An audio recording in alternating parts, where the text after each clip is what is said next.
Is it sane? Is it possible? Still I ask myself, are we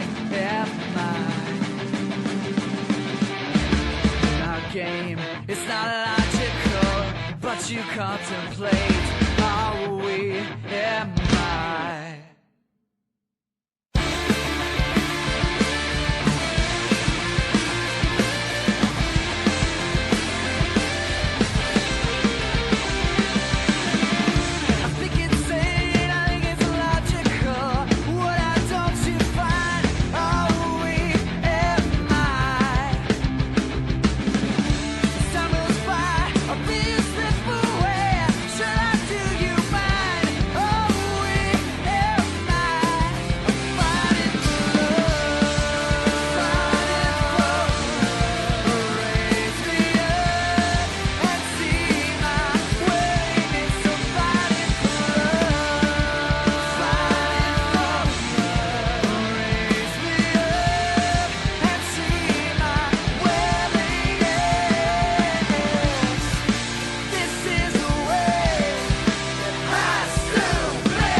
Good evening, and we're actually here and doing this again. Welcome to your Tuesday night. It's 7:05, and yeah, we're going to watch a Leaf game in the year 2026 on a Tuesday in March. Must have nothing else to do. Must not. Simply can't. Big shout out to Jack Edwards. Chiefs Meanie says, just so you know, it's Jack Edwards' birthday, who is the former play-by-play guy for the Boston Bruins. So you legally have to be nice to the Bruins today. No, I do not. Actually, though, yeah, I like how you called that the shotgun shotgun draw. Says it's the Tuesday night torture session. I love it. In fact, let me add to that, guys. I'm not going to show you the lines yet. I'm not going to show you anything. I'm going to show you Chris Johnston's article. I want you to see this. Hayden, bring it up on the screen because let's just have a look at what Chris wrote today about the Minton trade, and I'm going to read it over here because I can see it better over here. But I want to talk about how the fact that the Leafs did not top 10 protect this pick. And they didn't because they pivoted to Brandon Carlo an hour before the deadline was due. They started going after Rasmus Andersson. Even after last year, how many times did we say? How many times did we say, Calgary ain't doing business with you, Brad? They already tried to screw you on Tanev and Zadorov. Why are you trying? They're not going to trade with you. And of course, Calgary didn't trade with them. So they were like, you know what? Fine, Calgary. We're going to go after Mikko Rantanen. They couldn't get that deal done because Mitch wouldn't waive and Matt Nyes, they didn't want to trade him. Okay, cool. So now you've got, and this is great. CJ writes this: there aren't many examples of NHL teams only securing a top 5 protected pick. And when that was the same condition that was included in the 2023 March deal for Jake Chychrun deal between Arizona and Ottawa, for example, the Senators were only 6 weeks away from the end of the season, and their pick was tied to not a full year out like Toronto. So they kind of knew where it was going to go, right? It also represented a changing course for how the Leafs previously had done business after securing a top 10 protected pick on the 2021 first rounder that they sent to the Carolina Hurricanes to get rid of Patrick Marleau's contract, plus the 2025 first rounder they sent to the Blackhawks for Jake McCabe and Sam Lafferty. Guys, Fraser Minton was a rookie of the month this season. I think he would be 4th or 5th in Leaf scoring this year. 7th among Leafs forwards. Okay, all right. He also was a guy that Brad Treliving and Craig Berube were convinced was not going to be NHL ready, even maybe by this season. He's done better than people thought. I mean, that's what scouts that I know told me that. They're like, tops out as the third line center, and maybe so.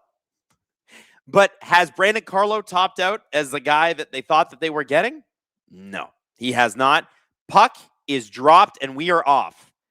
And yuck. That's all I want to say. Let's pull that stuff down. The negativity, again, we got to go into we got to figure out what the heck, what's worth watching, right? So we're watching today for the fourth line. They are going to get about 2 minutes of ice time, but it's Steven Lorentz, Jake Quillen, and Michael Pezzetta. Allison Wolf says, greetings from the Garden. Go Leafs, go. Boy, you're taking your life in your hands. Butcher 705, what's up, chat? Fourth line is fun. Hit like. I don't know that the fourth line is even going to play a role in this game, but Michael Pezzetta better get at least 3 hits in his 45 seconds of ice time tonight. Blue Snake Jake, Secret Agent Carlo is going to activate. Well, I hope so. I hope he at least plays a good game in front of the fans that he used to play in front of all the time. Hayden asked me about Jake Gardiner being there. So the Leafs have their mentors trip right now. It used to be the fathers trip, but now it's like fathers and mentors. And I have to be honest with you, it's a little weird that it's this late in the season. And nobody's saying anything about that. And I think that makes it weirder. But anyway, Morgan Riley decided to bring Jake Gardiner along. And what's kind of funny and sad about it being Jack Edwards' birthday is one of Jack Edwards' greatest calls was Jake Gardiner's giveaway in Game 7 in one of those playoff series. I can't remember whether it was 18 or 19. I think it was 2019 that led to Boston winning that game. Hayden, who said that? Oh, somebody on Twitter said they're going to hear that Boston goal horn and have flashbacks. Let me tell you something. I was at the Garden in the playoffs in like 2018 or 2019 when the Leafs lost 6-0 in the playoffs. Freddie Anderson was awful that night. And that's when I was like, Freddie Anderson, maybe not the guy. Anyway, 18:21 left in the first period. And there's Zadorov with a shot. He could have been a Leaf.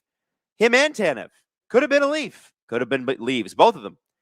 But Calgary said no. And then the Leafs were like, you know what? Fine. Since you rejected me the first time and the second time and the third time, we'd like Rasmus Anderson. And the Flames just wasted their time. Dolan says, Adam, everybody should aim to find somebody who loves them as much as Steve hates Brandon Carlo. It's funny. I found it sort of strange that Steve disliked Brandon Carlo, but was okay with re-signing Matias Maccelli. I don't understand that. I'm going to have to bring that up on the show. I'm going to have to get him to comment on that. There's a dissonance there. And I think it's because we were raised in the era where small, quick forwards with no dog in them were all the rage. They were like, Dubas was collecting those like the hockey sticks at McDonald's. He's like, are you small and fast and kind of add nothing? Ooh, let me put you in the top 6, see what you do. Now, listen, Kyle's a very good general manager. but he did collect a lot of Dennis Malgins along the way. We forget. Pizzetta is on the ice.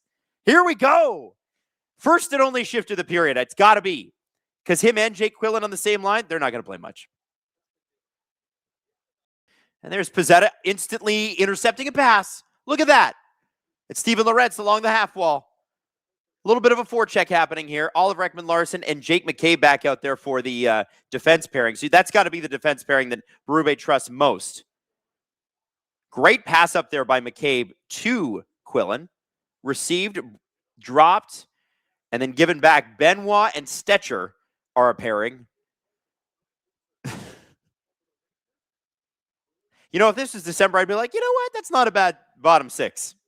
Or bottom two of the six. But Pickleball Pat, good evening, everyone. It's been a while since I've been here. Well, Pat, welcome. You couldn't miss a Bruins game, could you? I'm purposely...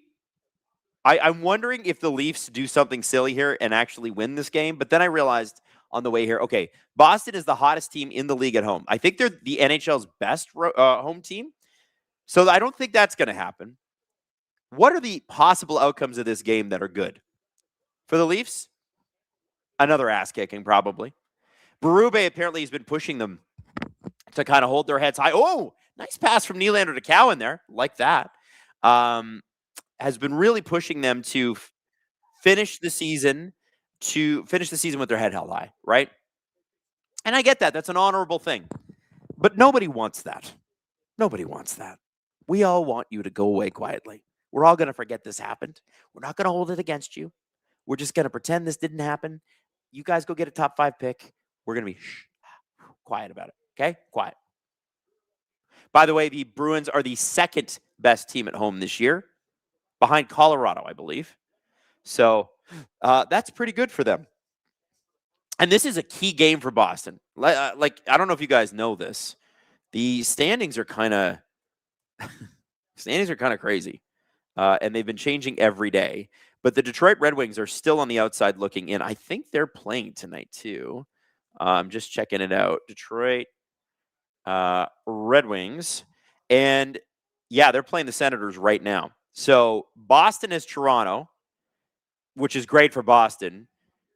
Detroit has Ottawa, which is not great for them because the Senators are only a point behind them, and they have been on an absolute tear. They're 8-2 in their last 10, whereas Detroit's 4-1. Dylan Larkin is back for the Detroit Red Wings, but that is going to be an extremely competitive game.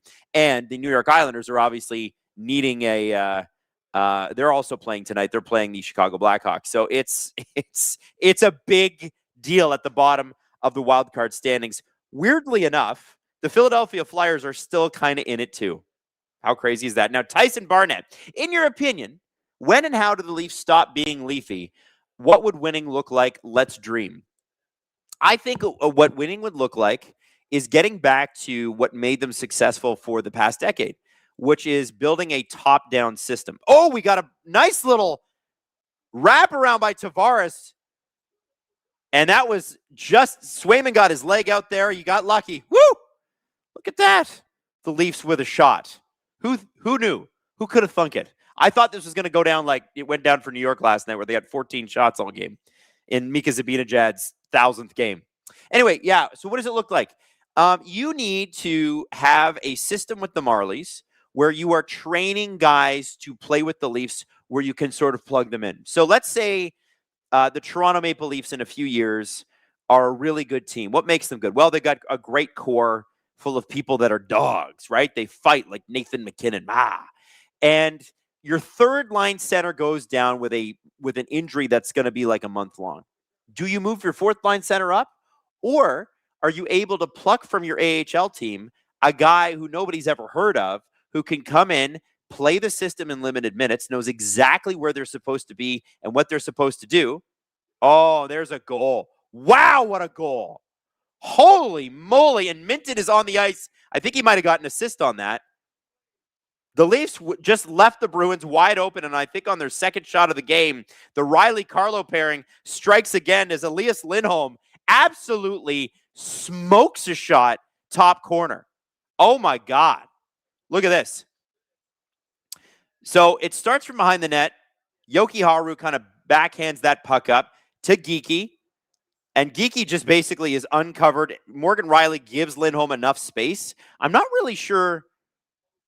I think he just didn't have him. I think he just lost him. Francois LaBelle says, Kaka, Canes are up 1-0 on the Habs. Bruce says, Zombie Nation, Kern Craft 400. Yeah, I know. I can't stand this song. Zombie Nation every time. So I think we're talking about a top-down situation. You lose somebody to an injury, you plug and play, you bring somebody up. Maybe it's a young player, maybe it's a veteran AHL guy who could come up and play limited minutes for you, and everybody stays in their spot. When Lawton went down at the start of the season with the broken foot, what did the Leafs do? They were like, you know what? Fuck our lineup. We're going to throw Max Domi at center. And what happened for that first month? The Domi line with McMahon and Robertson got caved night after night after night, and Craig Berube kept throwing them out there because he's not been a very good coach this year. Let's just call it what it is. You need to have also, number 2 on my list, a coach who can react to the players that he has. Not play the players that he wishes he had, react with the players that he has. And number 3, you need a president who hires the general manager, who hires the coach. It can't be in not that succession. So this offseason's a perfect opportunity to wipe the slate clean, bring in somebody in Shanahan's old role, bring in somebody in Dubas's old role, bring in somebody in Sheldon Keefe's old role, right? But it's got to be in that direction. And I don't want to hear, and I said this on the show, I don't want to hear anything about, well, I just got here and we're going to take a step back and have a look. And no. I want you to walk in the front doors, blow them aside and go, I've got a plan. And I'm not going to tell you exactly what the plan is because that's part of having a plan is that you don't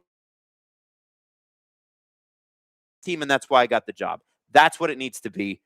That's what I'm going to say. Now, Pizzetta's in the box. We got 1:15 left on this power play. Not much doing, to be honest. There's Charlie McAvoy, whose face I think has been swollen since game 1 of the season. He continually just gets hit in it. And that guy used to be a total baby face. I can't believe what's happened to him.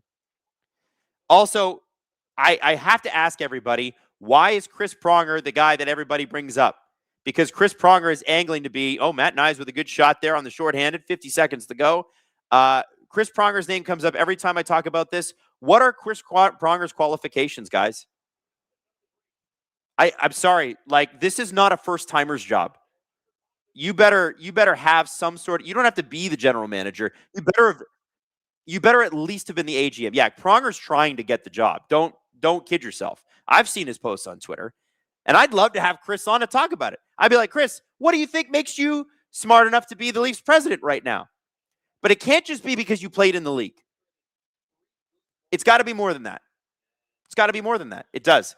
Even Shanny spent like 3 or 4 years at player safety and revolutionized it. And Shanny revolutionized the Leafs the first 5 years he was here. The last 5, not great. But the first 5, transformational. And I will always give him credit for that. They are still today better off for his leadership than they would have been otherwise. Oh, nice move by Lorenz. Grew in there with a shot. Swayman doesn't know where the puck is. Leafs getting a few opportunities here, and I'm kind of surprised by it. Pizzetta's got Minton. Got a couple of Bruins there. Just grabbing people. Anyway, it's a weird time to be a Leaf fan. I get it. What do we do?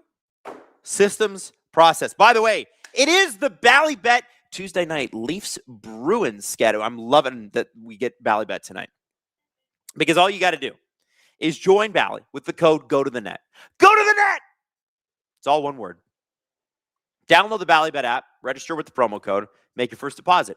Choose a bet, submit a wager of at least $10. And if your bet wins, you're going to get a bonus based on the odds in your wager. If the odds are greater than or equal to -500 to +300, you're going to get $50 in bonus bets. Odds are greater than or equal to +300 to +900. Receive $200 in bonus bets. Now, if your odds are greater than or equal to +900, which is pretty crazy, I'm not going to lie, receive $400 in bonus bets. I would bet that a bet at +900 would be the Leafs winning this game. I haven't checked Bally recently, but I'm sure it's close to that. So join Bally today. Link is in the description. Offer is void in Canada, but if you're in Ontario and you're interested, simply click the link. Tell them I sent you. Now, what are we to make of Radko Gudas? Radko Gudas made his appearance, I guess, in front of the cameras for the first time today. And he was deeply apologetic. And he said, well, I really need to learn. And I didn't like the point of contact. As a member of the media that listens to this all the time and studies this as much as I can, all I got to say is there's not a piece of me that believes him. Not even a little bit. Not that he's malicious, but do we think Radko Gudas at, what is he, 36? Oh, he's going to learn now? The reason that Radko Gudas makes the money that he makes, which is, I think, close to $4 million a year, the reason he makes that kind of money is because of stuff like this. Because he's crazy when he's on the ice. And apparently, great guy off the ice. Like, I think he started in an English school. Marchand's a great guy off the ice too. But Marchand's not. How many guys has Marchand put in the hospital? Right? He might piss you off, but like he's not.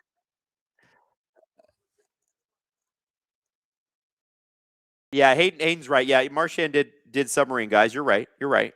I guess I just look at Gudas and I go, you got to learn, or you're paying lip service, which, you got to do, right? Play the game. You're not going to learn. Your contract's up soon, like the next year and a half. What are you going to stop being Radko Gudas? They didn't employ you because you're great at moving the puck. Now, he is a solid defenseman, and in his prime was an analytics darling. Strangely enough, he was. But no chance is Radko Gudas learning from this. No way. Do you think AJ Greer is going to be like, yeah, I'm really sorry what I did for Connor Zary, and would anybody believe him? No.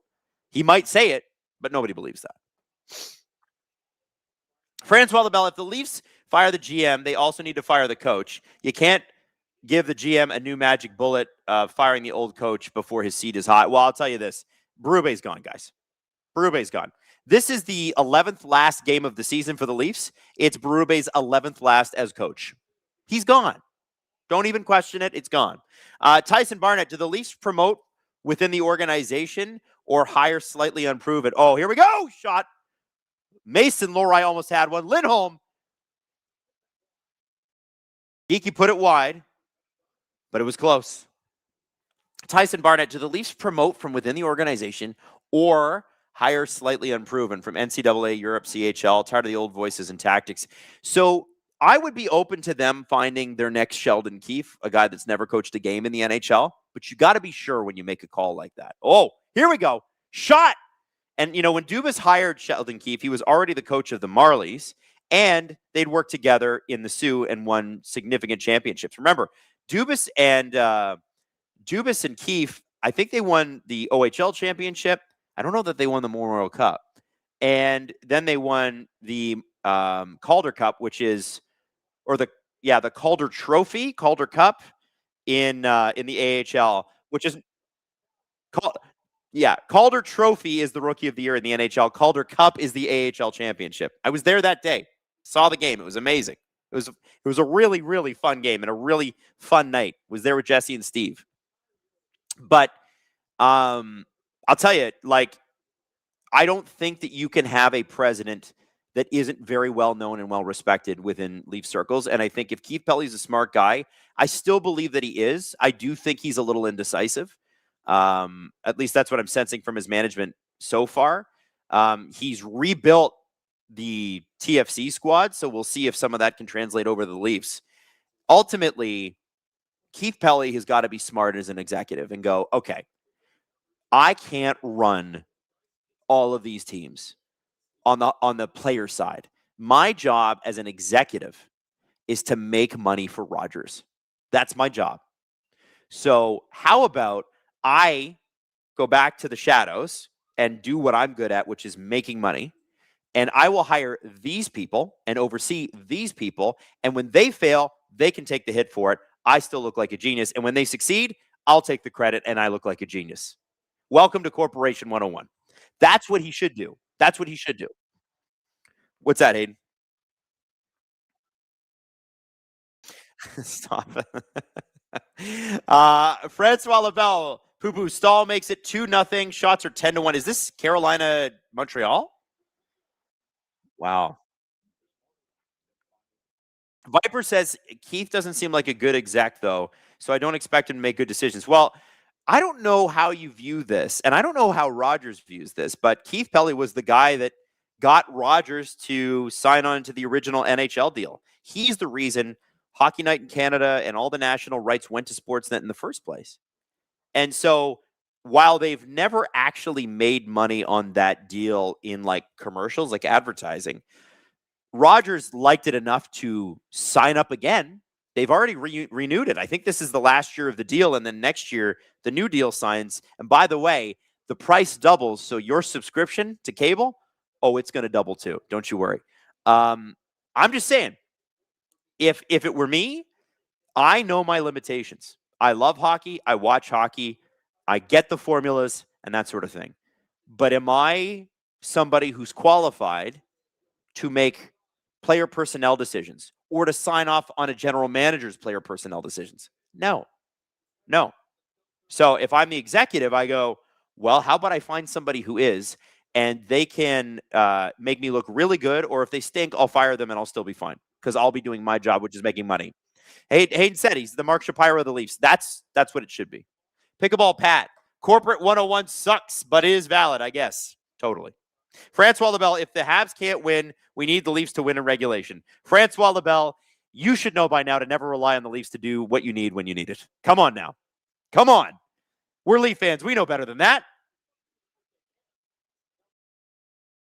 Viper said, I hope you're right, Adam. I'm just more afraid that you're not.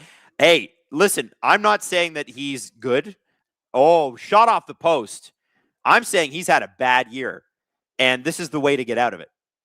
And I am surprised at how indecisive he's been. But I am watching what he's doing with the other franchises because I think it matters. And ultimately, he could make TFC into a multi-time championship team. If the Leafs continue to suck, he'll lose his job.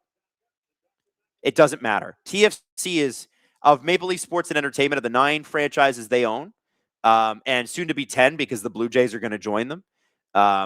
There is no chance, not a chance in hell, that anything but the Leafs and the Raptors matters. Doesn't matter. You can't get those right, you can't be here. And so I know he had to rebuild TFC. They were bottom dwellers. They were terrible. That's great. You thought your work was done, Keith? Oh, no. You told us it was go time. It's now go time for you. He said at the beginning of the season, we're going for a championship the next 2 years. It's go time. That's a direct quote. Like I said, Keith, it's go time for you.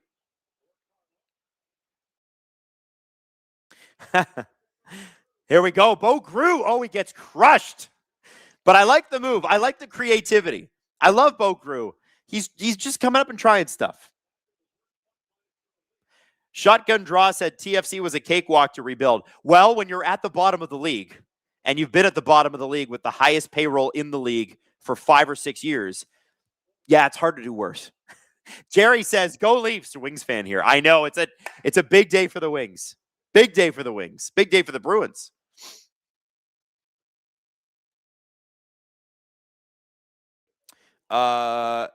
Franco Accounting. Wow, Joe Rogan passed away. Rest in peace. I highly doubt that. That's funny. I do not believe you. I don't believe you. 6:49 left in the first period. Easton Cowan. Oh, Francois Labelle. I guess the Canadians must have scored. Capita makes it 2-1. Habs on the third shot. It's a lot of scoring.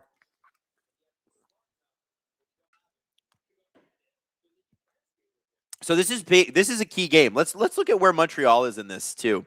They've got 86 points. Boston also has 86 points. So Boston wins tonight. If Boston wins tonight, they're back into the top 3. That means Montreal's in a wild card. And the Islanders are playing tonight. We're going to have to watch that score. We're going to do a lot of scoreboard watching tonight. And Detroit and Ottawa are playing right now. Montreal does have a game in hand on Boston. Yes, you're right. You're right, Aiden. That's true. But let's just talk about the points on the board. Because at this point in the year, we got a game in hand. Well, there's no guarantee you're going to win it, unless you're in the Dallas, Minnesota, Colorado crowd, and you can regularly expect to win.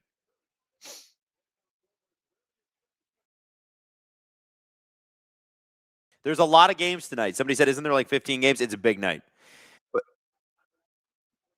Oh, Minnesota Tampa coming tonight. That'll just be a fun game. That's a possible Stanley Cup match right there.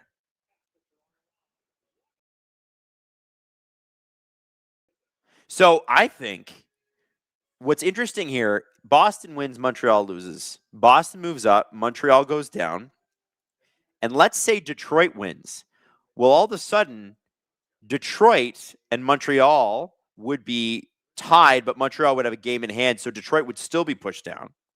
The Islanders, if they don't win tonight, will fall back out of the wild card spot. But if they do win, they will jump ahead of the Columbus Blue Jackets and potentially ahead of the Pittsburgh Penguins, who are playing tonight. Actually, no, they wouldn't jump ahead of the Penguins because the Penguins have a game in hand. But it is just wicked tight at the bottom. Did Chinakhov score again? Really? Wow. Good for him. That's a guy the Leafs tried to get actually this season. Oh my God. The Leafs tried to get him. They offered Nick Robertson for him. The Blue Jackets wouldn't take it. Should have got Chinakhov. He was playing fourth line minutes. Crazy. So right now for scoreboard watching, the Hurricanes are up 2-1 against the Canadiens. 14-3 are the shots. That's such a Carolina Hurricanes stat. Most times you'd be like, oh man, they're killing them. I'd be like, nah, that's just the Carolina Hurricanes. They just fire everything at the net. Senators and Red Wings tied 2-2, but the Red Wings are currently just starting a power play. So I think it's, I don't know who got the penalty there.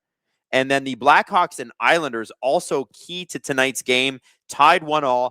Blue Jackets, Flyers. Watch out for the Philadelphia Flyers. They have 80 points. They're not quite out of it yet. The Blue Jackets need to win that game. The Flyers need to win that game. That's going to be a testy contest.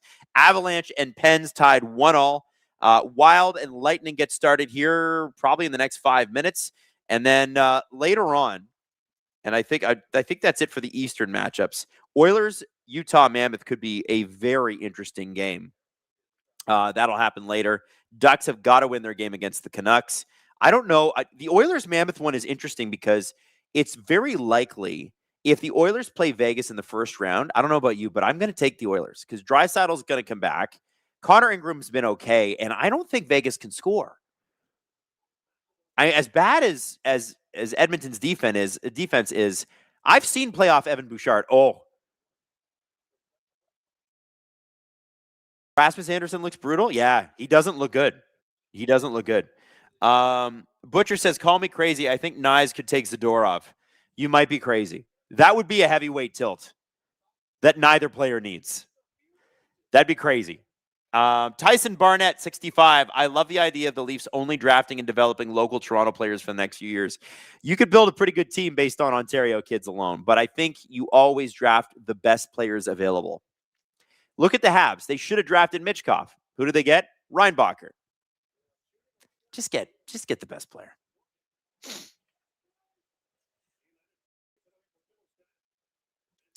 Jello says, Adam, did you know that two teams tried trading for Anderson and failed just to acquire a much worse right defenseman?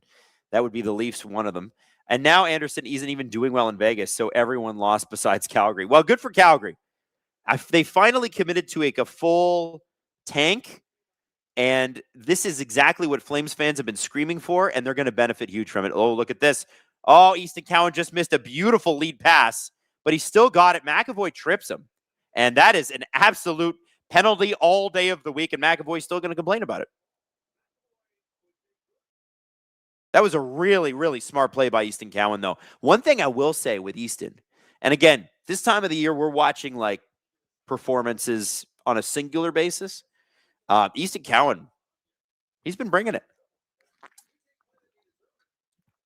The Mark says OEL went to the dressing room. Doors open now. Uh-oh. OEL's hurt, man. I don't know why they keep playing the guy. Let him be home with his kid. So it's Middlestat with the penalty? It wasn't. For some reason, I thought that was McAvoy. It was Middlestat? And Gross says, Adam, do you think Utah has the easiest route to the Western Final? Well, so this is what I'm thinking. If it's Vegas Edmonton, my money's on Edmonton. If it's Anaheim Utah, I'm a Ducks guy. You know I'm pro Ducks. What I think is interesting in that series and what no one is taking seriously is the playoff experience that the Ducks have. Radko Gudas, Jake Trouba, Kreider, Granlund, Strome's not there anymore. They've got guys who have played deep into the playoffs. Dostal is sort of the biggest X factor. If he can be the best goalie in the world, which I think he's capable of, I think Anaheim does pretty damn well in that series. Utah is a scary team, but I think people are underrating the Ducks. I still think people don't take them seriously enough.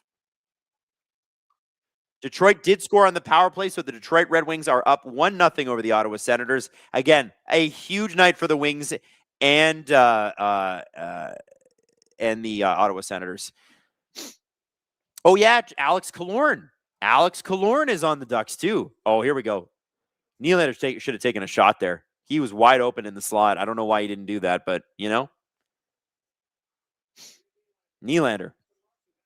Ekman Larson is back on the ice, and the shot is on. Swayman sees it the whole way. Anyway, it's a very fascinating sort of exercise. Do I think that they have the easiest route? Potentially. But I don't think getting through the Ducks is as easy as people think. I do think Utah would beat Edmonton. I know. I do think the Ducks would beat Edmonton, too. I do. I think the Ducks have like a scary lineup in terms of depth of scoring. They really do. Hayden says, can anyone in the Pacific challenge anyone in the Central? Well, Utah is Central, right? Aren't they? Or are they Pacific? No, they're Central.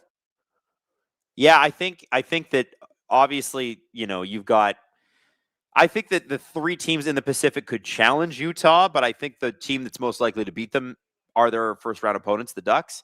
Other than that, no. I think the Vegas Golden Knights are old and slow and poorly constructed. They can't score. Oh, here we go. Shorthanded goal. Oh, Kuznetsov did not score, but he got close.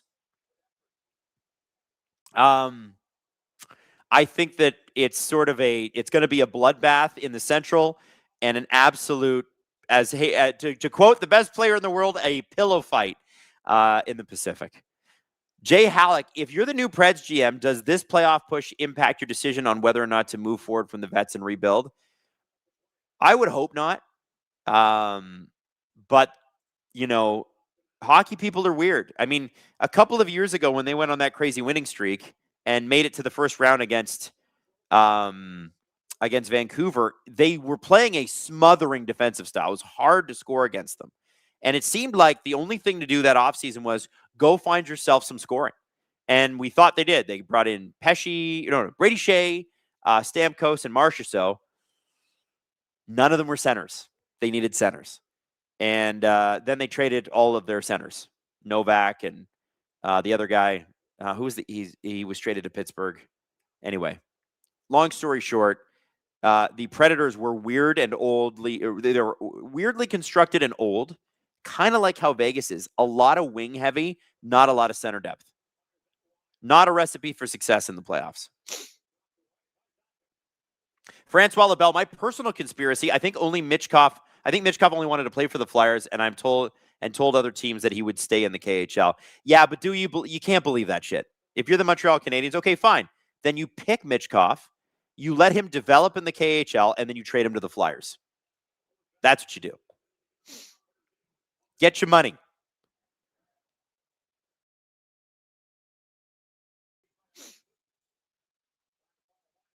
By the way, has anybody put money down on Fraser Minton scoring tonight? Because it's basically a lock, right? By the way, the Leafs, too, are outshooting the Bruins to end this period. There's 41 seconds to go, guys. 41 seconds to go, and the Leafs are actually outshooting an opponent. Oh, here comes Lindholm. Goal score earlier. Shoots. And that puck goes out. 32.2 seconds to go in the first period. So yeah, Jay Halleck, if you're the new Preds GM, does this playoff push impact your decision? I think they're a weird team. And I think the only reason they're in the playoff picture right now is because outside of the monsters in the West, which are Minnesota, Colorado, and Dallas, everybody else kind of sucks. The West has the weakest they've got. If you look at the bottom 5 teams in the NHL right now, actually look at the bottom 7. All of them are Western Conference teams except for the Leafs. So I would argue, too, that Dallas and Colorado and Minnesota have been able to take advantage of, and they have taken advantage of it, some pretty weak opponents and have harvested points from them. And that's good. You should do that.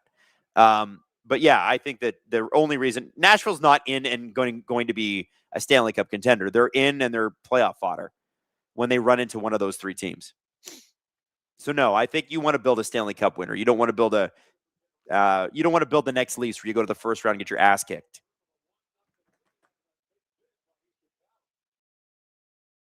Yanaki said, "Is Steve doing Montreal if they make it through?" Absolutely. I will be doing Edmonton. Steve will be doing Montreal, and I do not know what Jesse's got planned yet, but he's going to pick one of the games. So, Jerry said, "What did I miss? Mitchkov wants out." No. I'm just saying Montreal should have drafted him and then traded him to the Flyers. That's what I think should have happened. It's a funny game that the Leafs are playing right now. Out shooting Boston. But did anybody walk away from that period going, nah, definitely Toronto outplayed them? I didn't. I don't think any of the Leaf shots were all particularly great either. Did you get that sense? I didn't feel like that. It's your Bally Bet Tuesday night. You know what? We'll call it the Bally Bet Tuesday night torture session because I love that. Because it's Leafs in Boston. Brandon Carlo's return. Well, his second return. Sean Anderson says, "Why doesn't Jesse stream more hockey? Why is he designated baseball streamer?" He's not. But he is doing some baseball streams. He's at the games. You guys know he's at the games, right? He's at 41 games a year. So he's busy. That's probably why. Come on, Toronto, do Detroit a solid and beat these Bruins. I'm sorry, they're just not capable. Francois Lebel, it should have been easy to trade Carlo. Last season, the Bees found a sucker for a top prospect, first and a fourth. Amen, Francois. We were the suckers. I actually really liked the deal when I saw it because, I'll be honest, I had not watched a lot of Brandon Carlo hockey, but the Brandon Carlo I used to know, when he was on the Bruins at his best, he was great. He's a great player in that system. But from what I've heard from Bruins fans since, they're like, yeah, but he's had a few concussions and he kind of lost that edge. And yeah.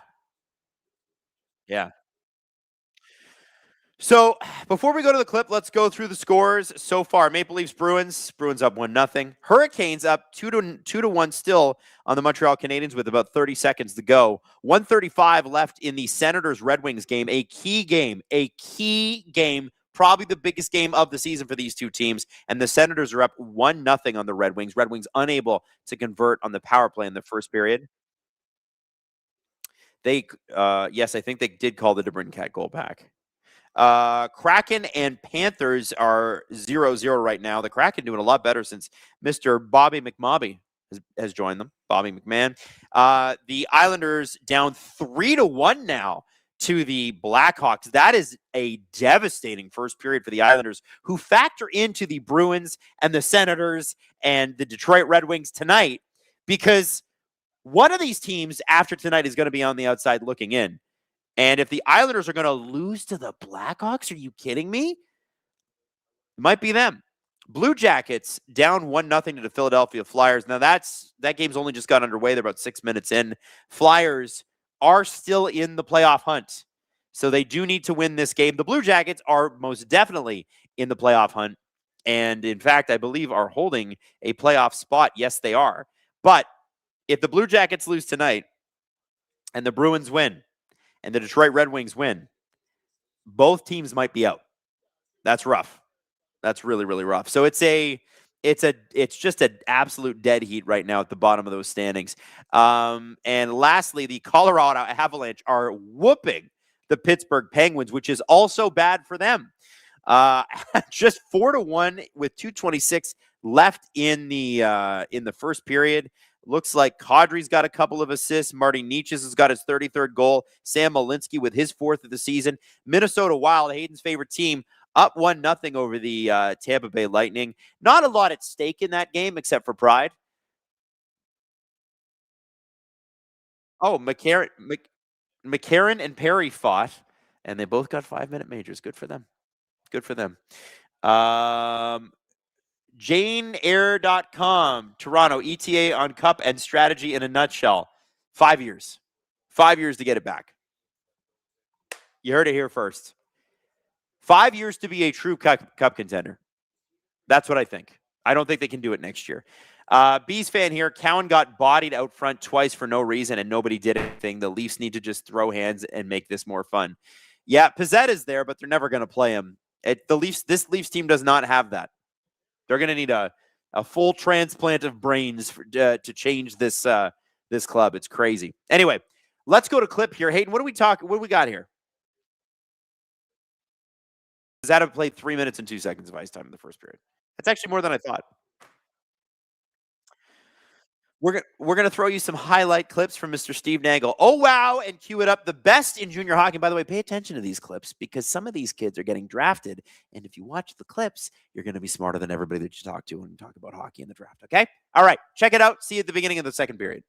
Oh, wow, it's you. Hello, friend. Steve Dangle here, and welcome to another episode of Oh, Wow, where we take a look at the best from around the OHL over this past week. You know, sometimes I just see the name on the list and chuckle because I'm just like, I can't believe we're talking about you again. Ben Hrebeck of the Barrie Colts does it again.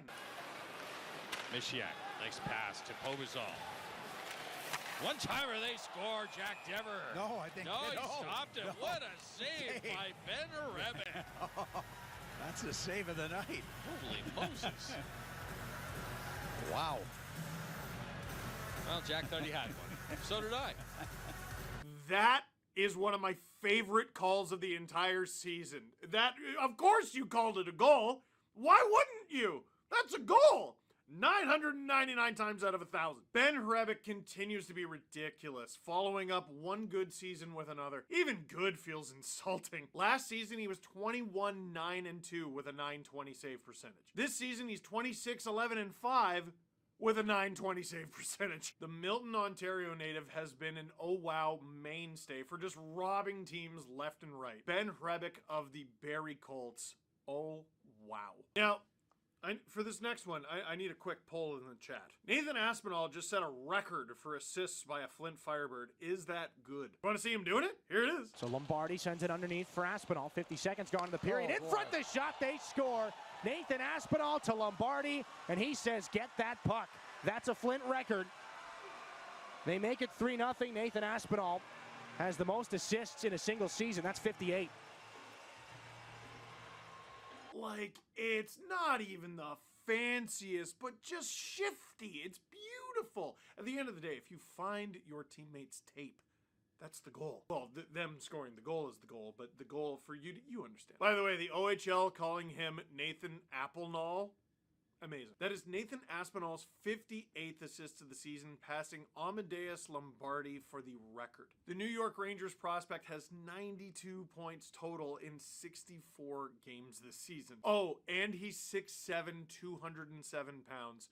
How do you not get excited about a prospect like that? I just checked. He has 32 goals and 60 assists. He's almost an assist per game. Nathan Aspinall of Markham, Ontario. Oh, wow. You know, feels like it's been a while since we've inducted someone. But Colin Ellsworth of the Guelph Storm, welcome to the Paddle Save Emporium. Quick up feed, tipped forward by Miedema, but right to a waiting Rangers stick. They're back into the zone here with some room opening up. Humphreys right in. Oh, what a stop! Are you kidding me? Colin Ellsworth with a reach back stunner.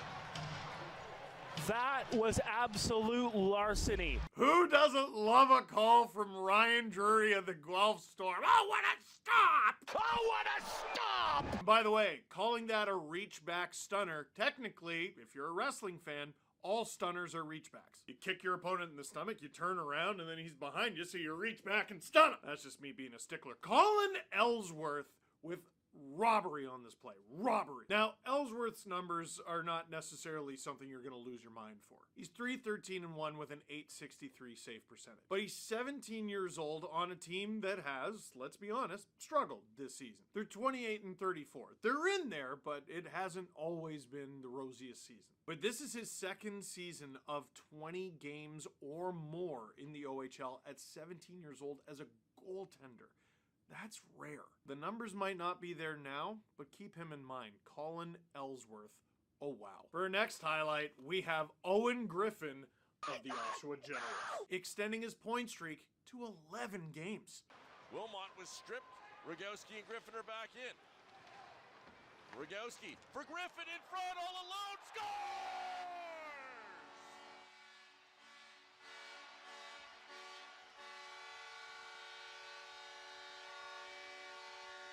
Keeps the point streak alive. Second goal in the streak. It's 11 games long now. Owen Griffin. Stick handling in a phone booth, and I know that phone booth looks like a football field to Owen Griffin. That is nasty stuff from the Columbus Blue Jackets draft pick. Now, speaking of teams who have struggled a bit this season, yeah, the Oshawa Generals. Oh my God!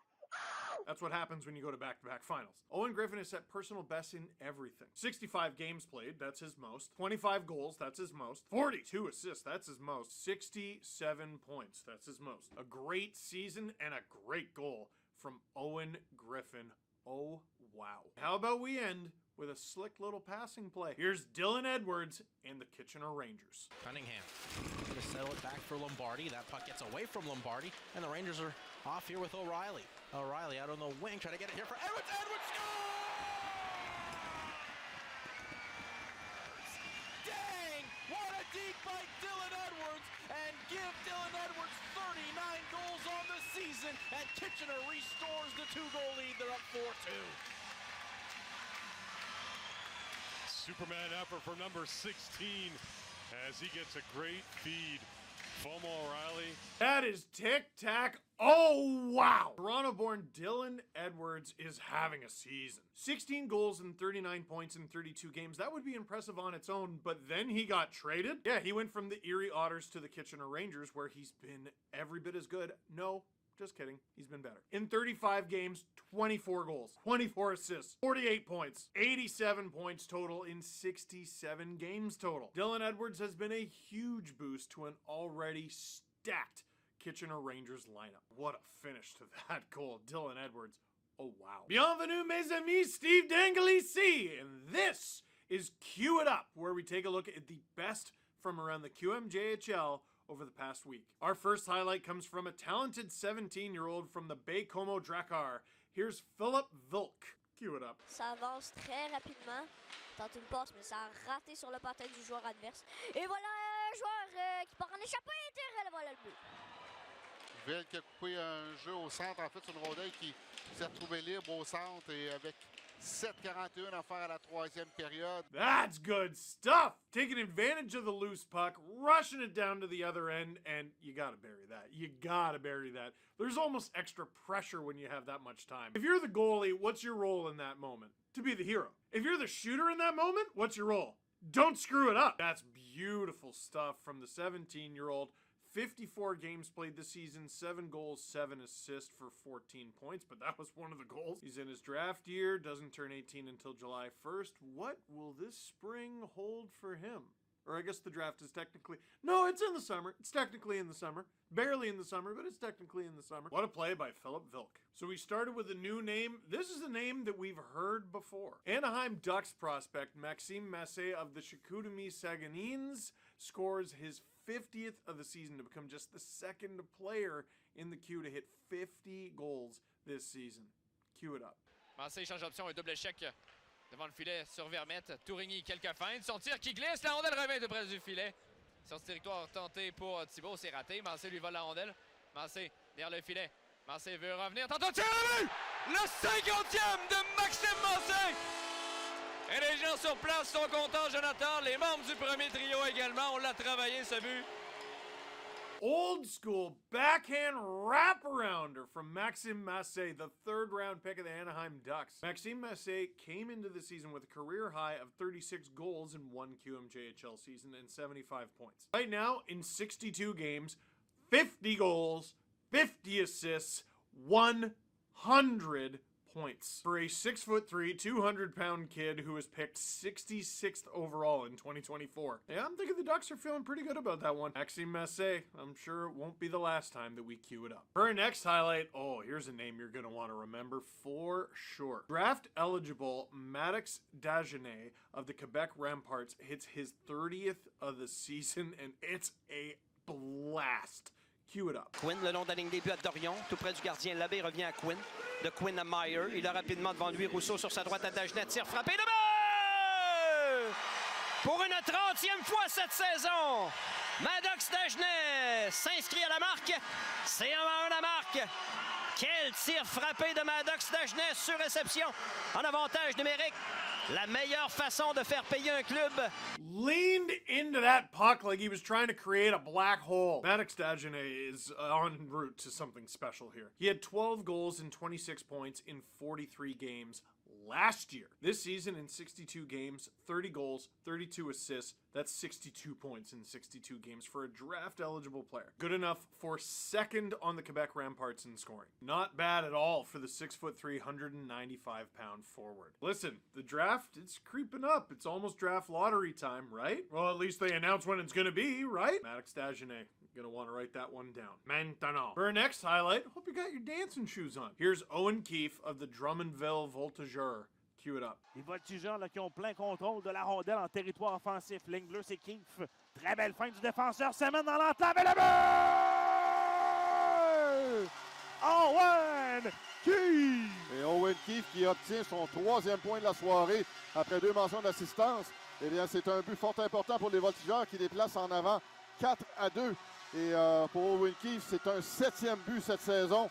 Et il reprend graduellement ses marques. Là. Il redevient le défenseur qu'on voyait en début de saison. Nasty stuff from Keefe. Dancing at the blue line and then finishing with a snipe. Owen Keefe's kind of interesting. He's a 19-year-old undrafted QMJHL rookie. He played for 2 different teams over 3 seasons in the USHL before finally making the jump over to the Q. And it's paid off. The defenseman had 8 goals in 176 USHL games. He has 8 goals in 62 QMJHL games this season. He had 37 points in his entire USHL career. He's already at 34 in the Q. And now the 6'19" has found himself a little niche on Drummondville where he is their top scorer on defense. There's a lot going on there for Owen Keefe. What a debut season for him. And it's not even over. Lastly, for this week, oh man, I feel like we see you almost every week, Oleg. Here's Oleg Kulobyakin with an incredible assist to Quinn Kennedy. Cue it up. In behind the goal. Coming up with it, that's Fullerton. Chartrand's shot. There goes another stick. And it's a 2-on-1. Now it's a 3-on-1. Cross ice, they score. That's Kennedy. Quinn Kennedy's 30th of the season. Oh, talk about unfortunate. Cameron Chartrand's stick blows up. Oh, like, are you joking me right now? The fake shot, little pass between the legs. It's cheeky to try. It looks ridiculous to try. This is exactly the sort of thing your uncle and like older, way retired guys who used to play would tell you. This can't be pulled off in a game. It looks great on Instagram, but you can't do it in a game. Cool, here's one of the most productive players in the QMJHL pulling it off successfully in a game. Oops. Quinn Kennedy is having the time of his life with the Halifax Mooseheads. That was his 30th goal of the season, and he's setting career highs in everything. Up to 31 goals now, 54 points in 60 games. And Kulobyakin leads the Halifax Mooseheads in scoring, 73 points, 44 of them assists, because yeah, watching that highlight, I'd be surprised if he didn't lead them in scoring. Oleg Kulobyakin, keep that name in mind, or should I say, cue it up. So, What did you think of this week's edition of Cue It Up? Let me know in the comments down below. But for now, that is it for this one. Thank you very much for watching. Click like if you like this video. Click subscribe. Puck is dropped. Easton Toronto Maple Leafs are going to go into a second period against the Boston Bruins, who need to win this game, by the way. This is a crazy night for hockey. It isn't about the Leafs game tonight. It's about how the Bruins do in the Leafs game. It's about how the Islanders do in the Chicago Blackhawks game. That's not going well. It's about how the Pittsburgh Penguins do against the Colorado Avalanche. That's not going well. And it's about how Detroit and Ottawa do against each other, because there is a wild card matchup. Oh, don't let me forget the Blue Jackets and Flyers, too, because they're in it.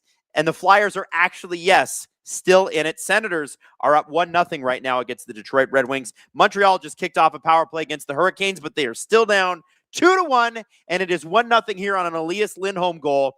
It was beautiful. Like, let's be honest, it was sexy. It was a real sexy goal. In off the post, beats Anthony Stolarz.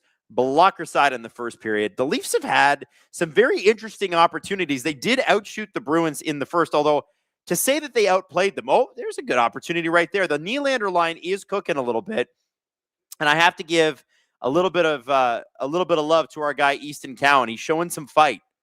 It's a guy that, he's had a pretty darn good rookie year, like a solid rookie campaign under a coach who seems to love him, but also doesn't want to play him in the top six. As soon as he plays him in the top six, he looks like a guy who belongs in the top six. Isn't that crazy?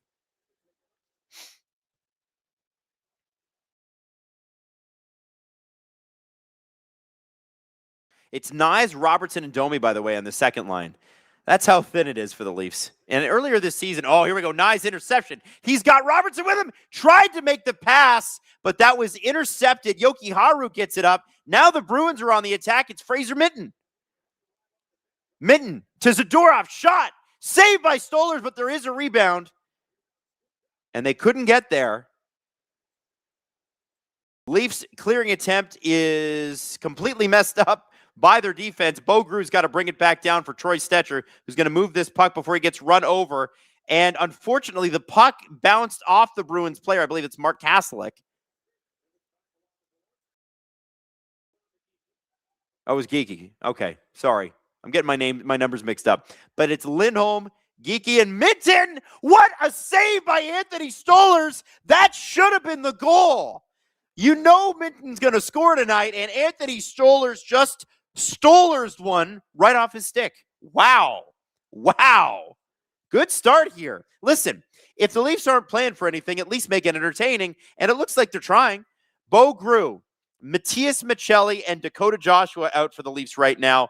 And I'll be honest with you, Matthias Michelli, I didn't even know he was playing. That is the deal with this guy. You can't have Nick Robertson, Matthias Michelli, and these guys. Like, there's too many guys on the team who are just guys. Leafs just took a penalty, by the way, 16:45. Looking at the scoreboard here, the Blue Jackets and Flyers are now officially tied. The Blue Jackets just tied it up, and it was Matthew Olivier with his 15th goal of the season. What a guy. Just an absolute monster when you fight him, and he can also put 20 goals in the net. Crazy. The Avalanche are still up 4-1 on the Pens, and the Minnesota Wild have scored against the Tampa Bay Lightning. For anybody paying attention to that, including producer Hayden, Matt Zuccarello gets his 14th goal. His contract's up at the end of the season. Wonder if they're going to keep him. Oh, Geeky is 39. Minten is 93. That's why I get it mixed up. My bad, guys. SLS 98. Sad the Leafs missed the playoffs for Joe Bowen's final year. Please fire everyone, including Keith Bally. I don't think Pelly's gone, and I agree with you. I think it's a shame about this being Bowen's last year, but them's the breaks when you're a Leaf fan.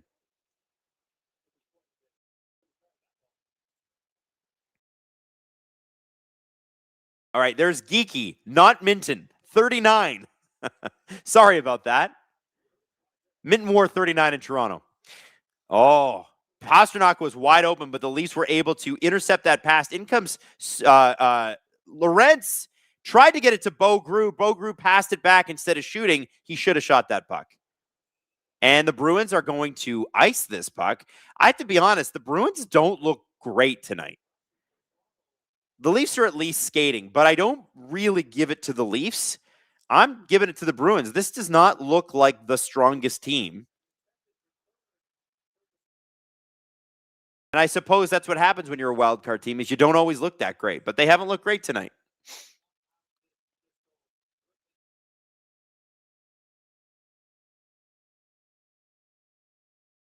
Nice. To Stetcher.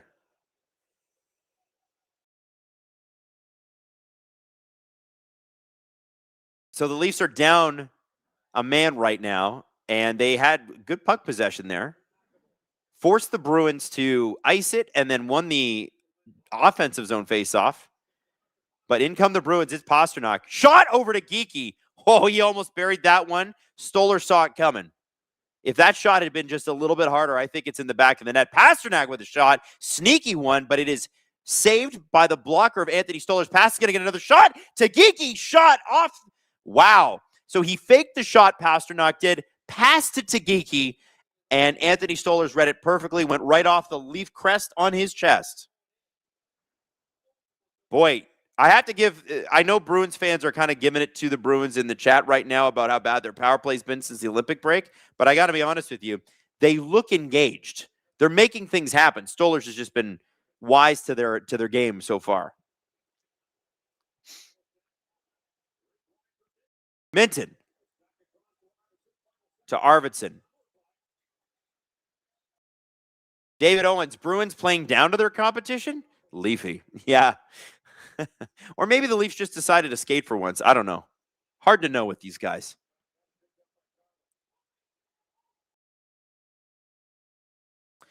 Dolan says, Adam, it's now 99 days till July 1st, and the Leafs still haven't canned Berube and Treliving. Yeah, I wouldn't expect them to until mid-April.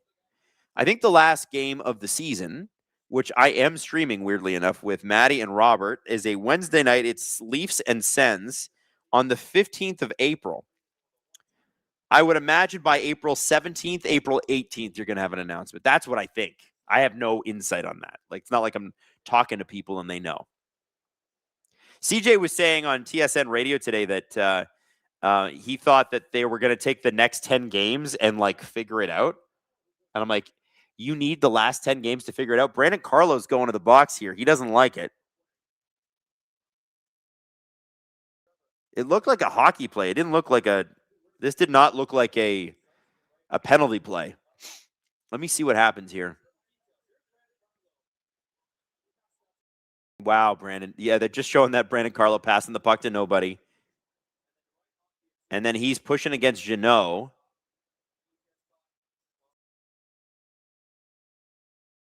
I don't know why Brandon Carlo got a penalty there. I think they were just sort of fighting for it. All the world's a stage. Why would they get rid of Berube when the management that stinks? Okay, I guess you haven't been paying attention to all the players who have gone on to be extremely successful after leaving the Leafs this season. Respectfully, Berube stinks. He's not for this team. Yeah. I'm sorry. Respectfully, Berube's got to go, and he's got to be first off the boat. Treliving soon after. Oh, here we go. Oh, my goodness. Unbelievable passing play by the Bruins, equaled by Anthony Stollers, who goes post to post again and makes an incredible save on Pastrnak. Now, I know the Bruins' power play has been bad again since the Olympic break, but the Leafs keep giving them opportunities, and Zach is wide open, and so is Pastrnak, and they just cannot make it happen. What a save by Stollers. Unbelievable. Francois Lebel, Habs 5-on-3 for 38 seconds. Habs power play's been awful. You know, it's so strange. There's a lot of high-ranking teams that have had shitty power plays this year. The one that is the craziest are the Colorado Avalanche, who the last time I checked had the 30th power play in the league. The first place team, 30th power play. Makes no sense.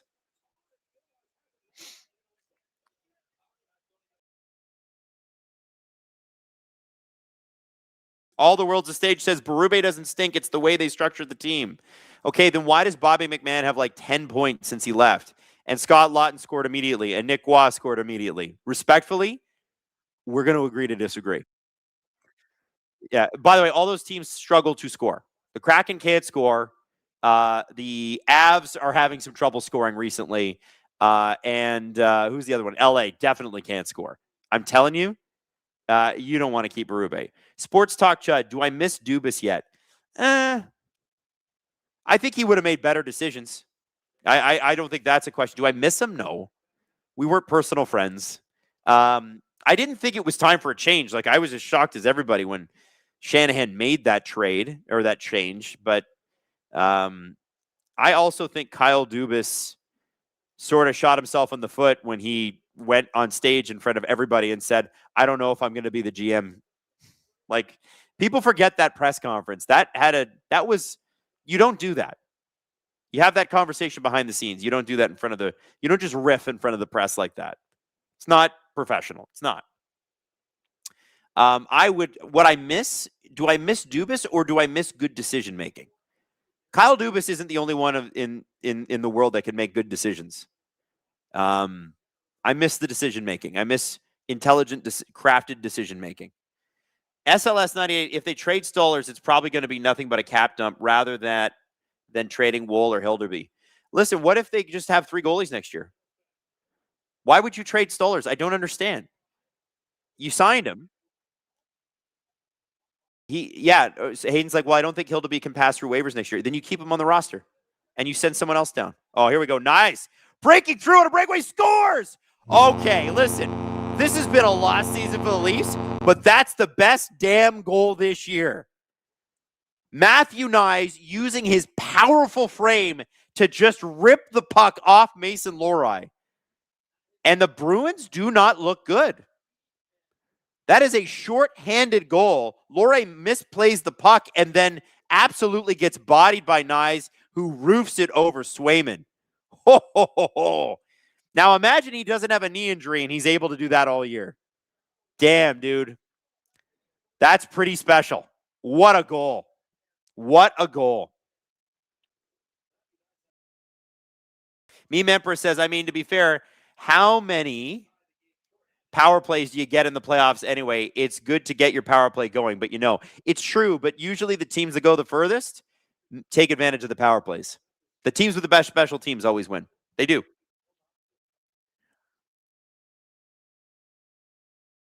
By the way, Hayden wants you to know that the guy that Matthew Knies just bodied there, Mason Lohrei, is 6'5" and 220 pounds. And Matthew Knies just did that to him. That's a special player. Rennie says Dubas could have had great decisions if he was allowed. Yeah, I think he was allowed to make some pretty consequential decisions. Are the Leafs going back shorthanded again? The Bruins are going back to the power play? For what? This is the 3rd power play in consecutive minutes. This will be 6 straight minutes on the power play for the Bruins. Francois Labelle, go Leafs go, beat the Bees in regulation. That's nuts. Yo, we got to stop giving the Bruins power plays. We're going to keep scoring on them. By the way, it is a Bally Bet Tuesday night torture session. Toronto Maple Leafs, Boston Bruins. Torture session in the best way, where at least we're hanging out together. If we're going to get tortured with hockey, let's get tortured together. And by the way, what is fun is when you sign up with Bally Bet and you use the code Go to the Net. Download the Bally Bet app, register, use the code Go to the Net, make your first deposit, at least $10. And if your bet wins, you're going to get a bonus based on the odds of your wager. Minus 500, well, equal to or minus 500, or less than plus 300, that's going to be $50. Greater than or equal to plus 300 and less than plus 900, receive $200 in bonus bets. Odds greater than or equal to plus 900, receive $400 in bonus bets. Join Bally today. Link is in the description. Void in Canada, but if you're in Ontario, you could simply click the link and check out what it shows you. Just saying. Just throwing that out there. And listen, the odds on the Leafs winning this game before this game were probably in the plus 900 category. And I got to be honest, they don't look that bad. Like, I don't think anybody bet on the Leafs to win this game, but that doesn't look so bad right now. Bruins kind of stink tonight. Like, there's no way the Leafs should be doing this well. There's no way. Francois Labelle, Caulfield's 44th goal ties it. Oh, baby! So Montreal are tied. This is a big game for the Canadiens. They could fall into the wild card tonight if they don't win this game. And so far, tied up with the Hurricanes. Senators still up 1-0 on the Red Wings. Can you imagine if the Red Wings, who have already fallen out of a playoff spot, lose this game? They are outshooting Ottawa double right now, and still not enough. The Blackhawks have scored yet another goal and are just starting a power play. The Islanders are getting caved tonight by the Blackhawks. That's not good. Blue Jackets up 2-1 over the Flyers. That's important if they want to hang on to that third spot in the Metropolitan Division. What a season for the Blue Jackets. Charlie Coyle having an unbelievable year for them. I didn't realize this. I saw it on Twitter today. He has 50 points. 50 points. Avalanche up 4-1 on the Penguins, which is rough for them. Blue Jackets could end up moving ahead of the Pittsburgh Penguins tonight for second in the division. Remember, when they fired their coach, their record was similar to that of the awful Toronto Maple Leafs. And since Rick Bowness has taken over, they've been on fire. Imagine the Leafs have been smart enough to actually fire their coach. Here comes Steven Lorentz, another breakaway on the power play. And, of course, Brandon Carlo not there to follow up the rebound. But, hey, they sure are giving the Leafs a lot of leeway shorthanded, which they really shouldn't. How many breakaways have the Leafs had, or how many odd man rushes have the Leafs had shorthanded? Crazy. Steven Lorentz, I don't think got the full handle on this one, but you got to at least give him full marks. Carlo is able to block that puck, and he goes. I don't know why Carlo stopped skating here. Why did he stop skating? I know you got to kind of get back, but then you got two back, though. Yeah, I guess. You got to be smart. You're right, Hayden. Hayden's like, if he misses, and then it goes around. Yeah.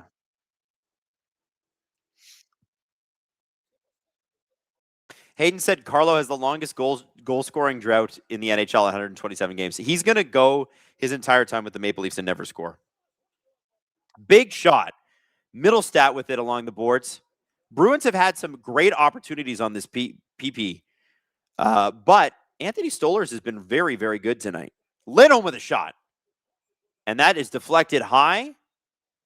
Stolarz is complaining to the ref. I think he feels like he got interfered with, but the ref is absolutely not going to give him that call. We are hilariously 10:48 into this period. And would you believe me if I told you the Toronto Maple Leafs have already spent almost 6 minutes of it killing penalties and have somehow managed to score shorthanded? They are still outshooting the Bruins. How is this happening? Dolan says, Adam, Carlo only has 2 assists this season. Oh, I didn't know that. Oh, that's so rough. Leafs might get another breakaway here, but Swayman is out to play it. Quillen's got the speed to go after something like that, but when it's that far down, there's not much you can do.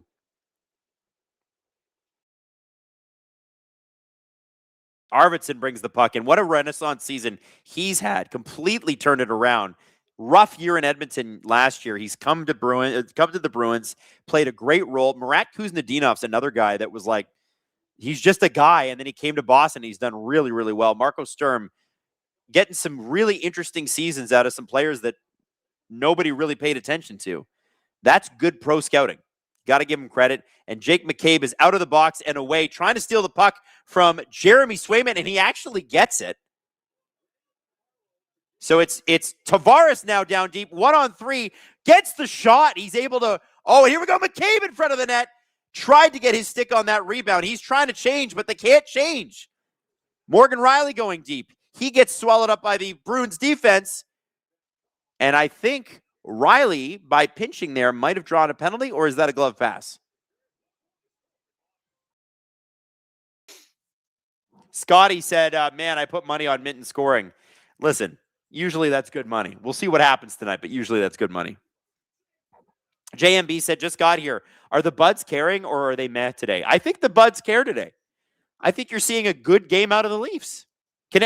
Listen, does anybody disagree? I'm happy to be wrong here, but I do feel like the Toronto Maple Leafs are trying to play a good game. By the way, we're still scoreboard watching the Canes and Canadiens, a very consequential game, tied 2-2. Brandon Bussey has had a rough rough go since the Olympic break. Habs have 2 shots, or two goals on 8 shots. Hurricanes have 2 goals on 20 shots. Senators are now up. Wow, Senators just scored within the last minute. They're up 2-0 over Detroit. Guys, are the Wings really going to do this? Listen, I didn't think the Wings were that good when the season started, and Red Wings fans have been giving me shit ever since for it. And fair play. They've been really good this year. But this is the game of the season for them so far. This is the game. They're not actually going to miss, are they? Come on. They're not actually going to do this. Blackhawks 4-1 over the Islanders. This is there's no other way to describe it, devastating game for the Islanders. They can't let this get away. They got to make a comeback here. Blue Jackets 2-1. The Flyers have scored. But Rowinski is the guy that gets the go-ahead goal. 2:28 in the third. So it just happened, in the second period. It just happened. Wylde up. Hayden's going to love this. 2-0 over the Lightning. I'm sure Hayden is also watching the Wylde as he's watching this game because he ought to be. Oh, is Brock Faber unassisted? There you go. Sharks tied 1-1 with the Predators. That's a very important game in the West. Sharks have got to win this game. They are falling out of that playoff race. And I honestly, oh, wow, look at that. Matthew Wood just scored for the Predators. 2-1 Preds, and it's only 12-11 into the first period. So that's kind of nuts too. 1-1 here, Boston and Toronto at Toronto Dominion Garden in Boston. Yes, that's right. That's what TD and TD Bank stands for, Toronto Dominion. Francois Labelle, Freddie is in net tonight for the Canes. Oh, okay, well, there's your issue there. Freddie and a game that you need to win, you don't put him in high-leverage games. Bruce said Carter Yakimchuk gets his first goal. Is it really his first goal this season or ever?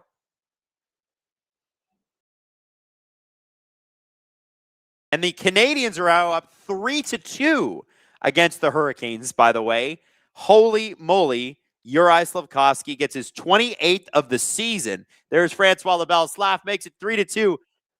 Major. And the Senators have just scored. Lars Eller with his 4th goal unassisted. The Detroit Red Wings are down 3-0. This is unbelievable. The Senators have been surging lately. The Wings have been falling. They get Dylan Larkin back. You'd think that very least that's an emotional boost, but damn. Ash Kova said the Wings are doing Wings things. This is their 3rd year stinking it up in the final stretch after a decent season. That's true. I think they missed by like a point or they were tied or whatever, like just 2 seasons ago. Power Pat 2-1. Caulfield just scored again his 45th. Maurice Richard incoming. Hey, why not? But he's got to get 50 goals in 50 games to even talk Maurice Richard. All right? All right. Hayden is asking me to guess Michael Pezzetta's ice time. It was 3:02 after the first period, so I'm going to assume it's still 3:02 because the Leafs have spent the entire period killing penalties. That's right. Pezzetta has not taken a shift. Quillen has. I've seen him on the ice. Lawrence has killed some penalties. Not Michael Pezzetta. Yeah, Quillen does have to. And also, listen, Quillen's got speed. He can win faceoffs. I like Quillen. Berube does not. And Berube's wrong. Straight up. He's wrong. Rich makes a good point. The Leafs have been out shooting the Bruins. And not only that, they've been out shooting them like most of the game.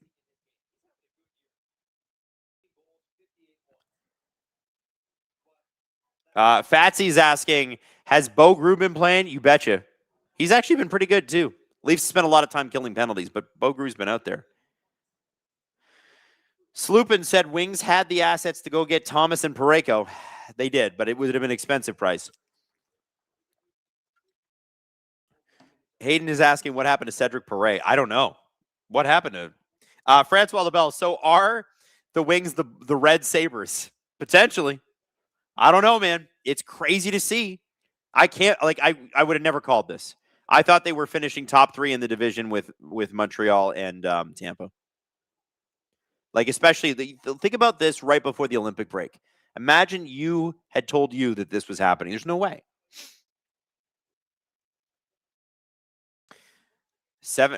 John Gibson's save percentage is 786 tonight. Ooh, that's not great. Man, Carolina, guys, maybe Carolina fans get really mad when I bring this up. Can I just say that I don't think they're that scary? You can clip this. Watch, they're going to go all the way to the East Final. I know it. But, like, they don't look scary at all. Montreal has 3 goals on 9 shots. I don't know. They're not in the toughest division. Let's be straight about that. Like, it's like them and a bunch of teams fighting not to be wildcard teams. Hayden says, I have a question on Carolina that I need your opinion on. Go ahead, Hayden.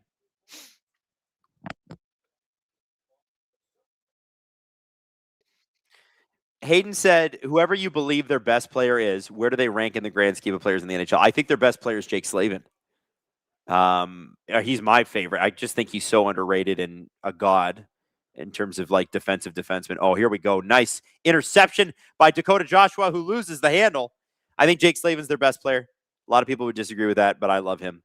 And I think he is a top 10 defenseman in the NHL. Hayden thinks they don't have a top 20 forward on their team. Aho and Svechnikov show flashes of it, but I always wonder with them, is it the system or is it that they're good, but they're not elite? Or they're great, but they're not elite? Pasternak almost had a breakaway there. Ekman Larson was all over him. Oh, no, and they give it up out front. Pasternak out front. He usually buries those. Was not able to get the handle on it. Leafs out shooting the Bruins 15-13. 6:26 left in the second period. It's been a fast period. Or at least it's felt fast. Maybe just because the rate of play has been good. Bo Grew has had a 90-second shift, by the way. Time to get off. That's roughly half of the minutes that Pizzette has played the entire game. Oh! Nylander with a great steal. And if Cowan had been in the right place, Nylander gets the puck again. Nylander trying to find Cowan up front. Nylander with the puck again down low, shoots, sharp angle, and Swayman is able to get a glove on that. Tavares getting into it with Zadorov, Yoki Haru with Easton Cowan, and to the commercial break we go.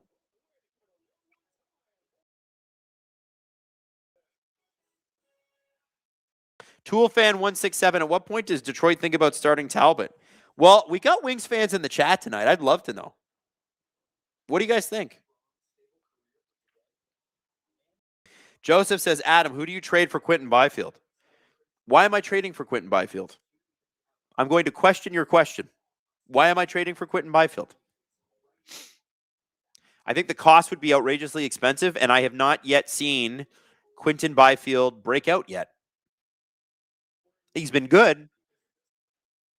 How has his season gone this year?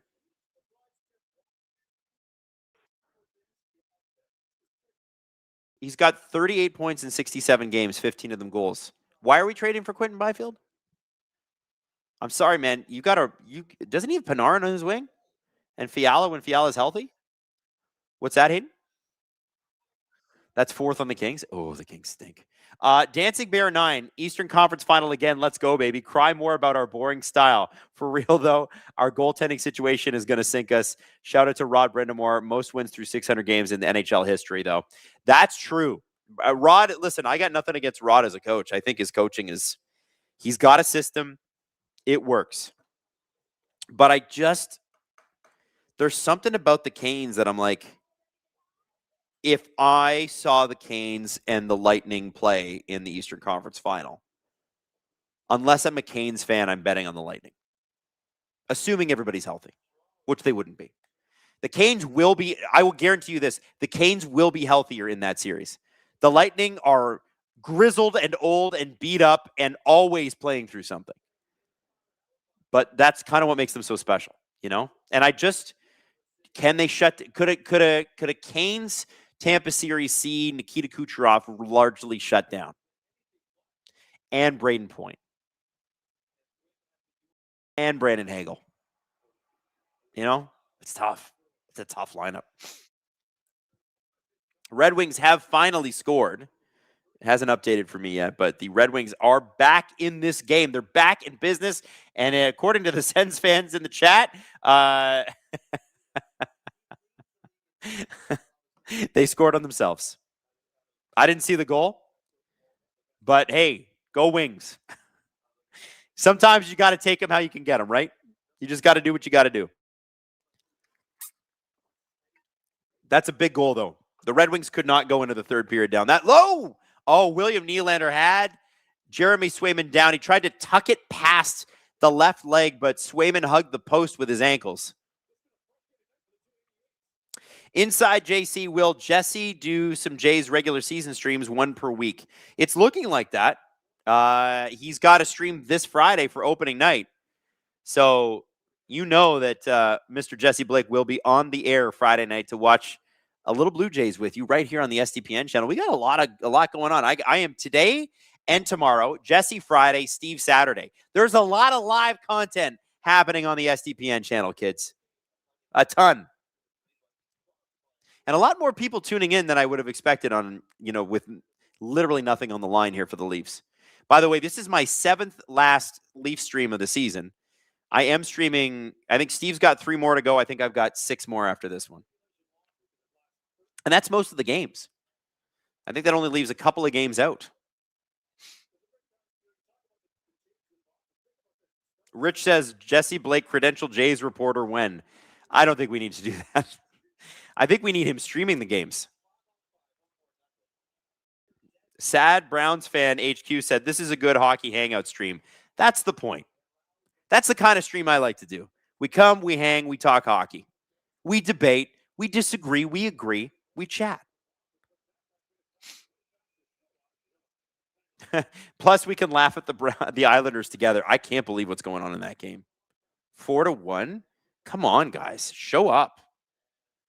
Avalanche, by the way, are down on a power play right now, but they're still leading the game 4-1, so they're not that down. Predators, 3-1 over the Sharks. This could be curtains for the Sharks season. I just don't think they have enough. I want them to have enough. I'm desperate for them to win. I love the Sharks. You know that. But it just, if oh, Predators just scored again. It's now 4-1. Oh. William Tarpey, what PWHL players should I look out for tomorrow in Chicago? To be honest with you, I don't know. I don't really know. And it's my fault. I haven't been paying close enough attention to their season. I've been sort of locked in on the NHL season. Francois LaBelle, love you guys streaming, love the pods. Beautiful. We love you, dude. We love that you guys are here. Even if you're not watching this game, you're hanging out with us while we stream. We love this.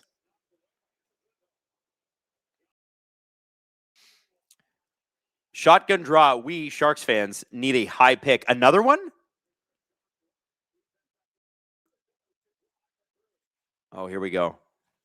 I think what the Sharks need to do, honestly, you got to get more defense. I'd be calling the Leafs about Oliver Ekman-Larsson.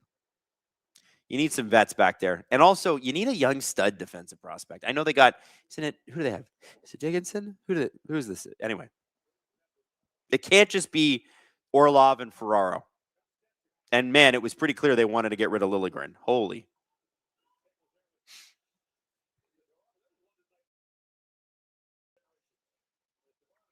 Franco Accounting, why doesn't Jesse make bootleg recordings of games from the press box? Because we would be sued, and he would have his press credentials revoked. That'd be why. Well, yeah, that's a big no-no. You can't do that. Tavares gets the puck to Nylander. Nylander's been flying tonight. Absolutely flying. But he and his buddy David Pastrnak, both wearing number 88, have been robbed several times by Jeremy Swayman and Anthony Stolarz. They are easily the 2 best players in this game, and they are easily the 2 players that have been robbed the most in this game. Oh, here we go. Nylander downloaded Tavares. He couldn't get the handle on it. And Boston is going to get a penalty. Yoki Haru even looked back at the ref to see if he was going to get the penalty because he knew. And There it is. Leafs out shooting Boston 19-13. You can kind of hear the Bruins crowd voicing their displeasure. Boston's not good tonight. They don't have it. Whatever it is, they don't have it. Yeah, Yogi Haru's for sure getting a slashing call on that.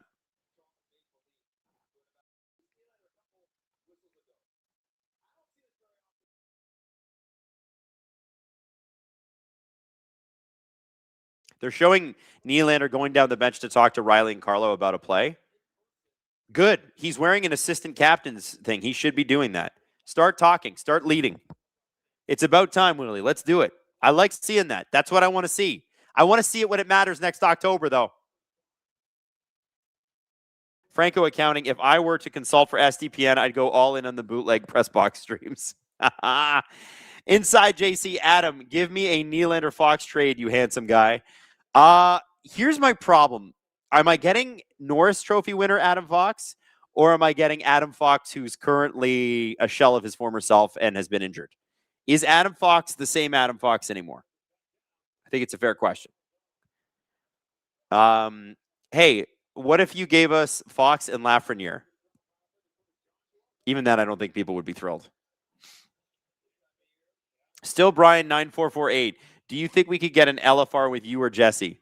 I don't think so. I think that's Steve's thing, and I think that's okay. I don't think Jesse or I have ambitions to do LFR, not because it's not an amazing thing that Steve created. Clearly it is. But I think he's kind of the master at it, and you let the master do his thing. Cowan. Back to Riley. Back down low to Cowan.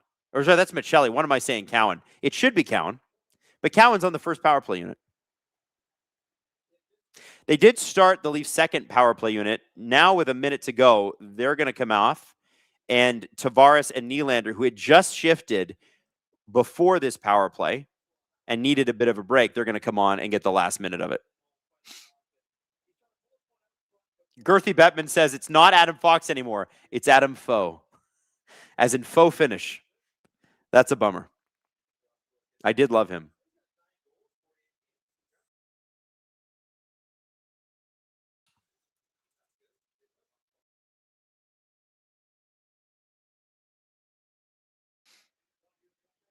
Oh, Tavares just got absolutely smoked from behind, up high, and Cowan's going after Zadorov, who went after John Tavares. He crushed him from behind. Tavares super slow to get up, and it's Easton Cowan going, no, you're not going to do that to another one of our centers. Zadorov's playing like he didn't mean it. F off. We know who you are, Nikita. You knew exactly what you were doing. You're big and you're tall. You're not stupid, though. Hayden says, good on OEL for jumping in and to make sure that Cowan didn't get murdered by Zadorov. You know what, man? Good for Cowan, as he should. Looks like Tavares is up and okay, but that did not look good. It better not be offsetting penalties, because that'd be total bullshit. Look at this hit. That is boarding all day. Look at this hit. He's got his elbow up. I know Tavares is slouched over, but it's remember when you're looking at hits, people are like, well, Tavares is down. And no, it's on the player throwing the hit. That's the responsibility. That's a bullshit play. That's a bullshit play. Unreal. That's a horrible hit.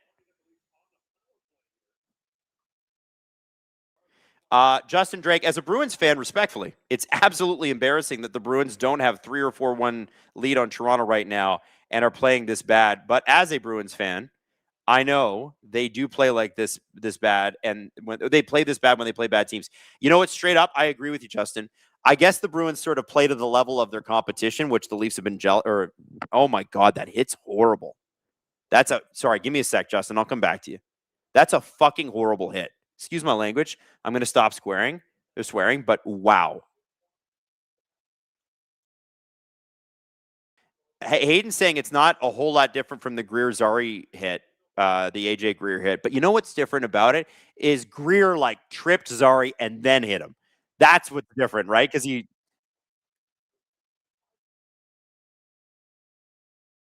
Yeah. End result similar. You're absolutely right, Hayden. But look at this hit. Yeah, he takes two. He knows. He doesn't even need to hit him there. The puck's not even there. He does not need to finish this that hard. That's a terrible fucking hit. By the way, so Justin Drake, I'm going to come back. Hold on. Ref's calling.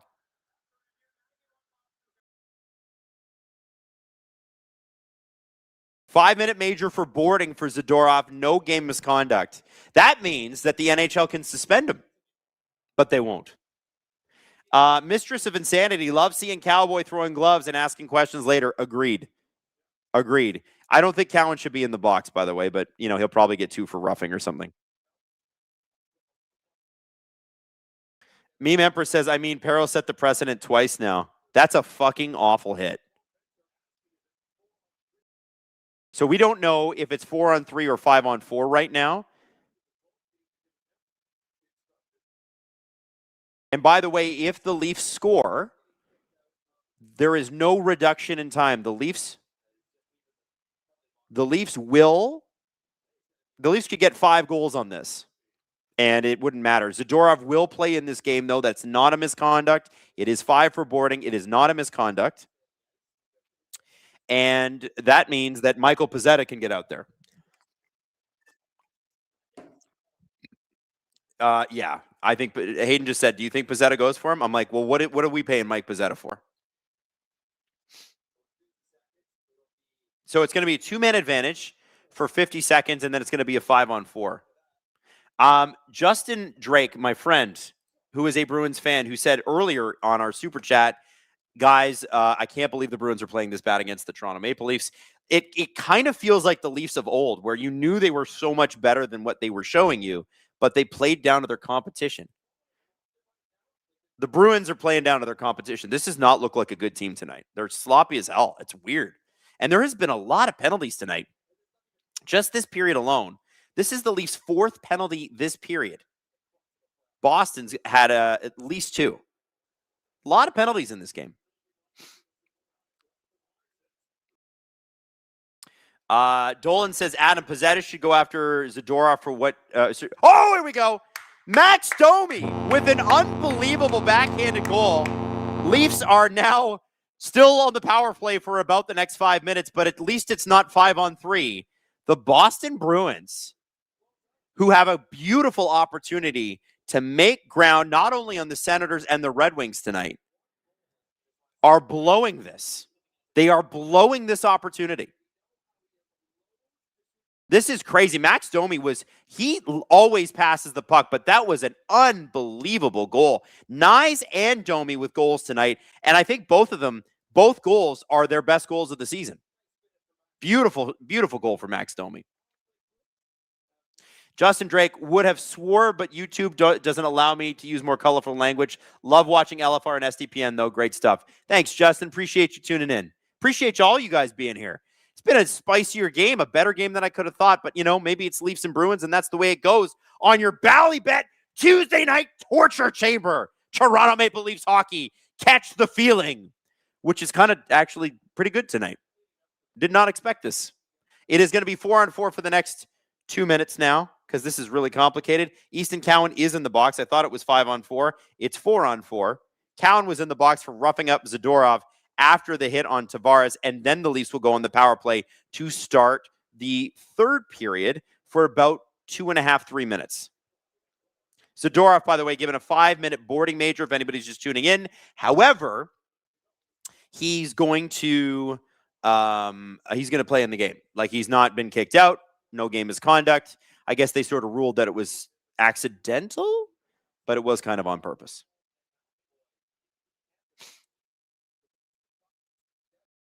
Hayden said Zadorov is the most penalized player in the NHL. You know, that's okay if you're serving a purpose, but penalties like that, that's the kind of stuff that really grades on you. Hayden's asking if he fights. I don't know, man. Can you tell? You tell me. Can he fight? I know he can fight. I just don't know that he needs to. He's 6'7". Who's going to challenge him? Except for Easton Cowan, who's a lot smaller. Tavares to Riley. Riley down low. Riley brought Jake Gardner as a part of the mentors trip, by the way, which is nice. It's nice to see Jake Gardner back.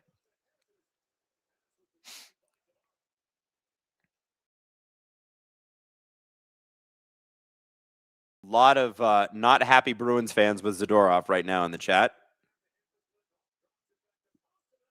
Pasternak with the shot. Leafs even dominating 4-on-4 play here.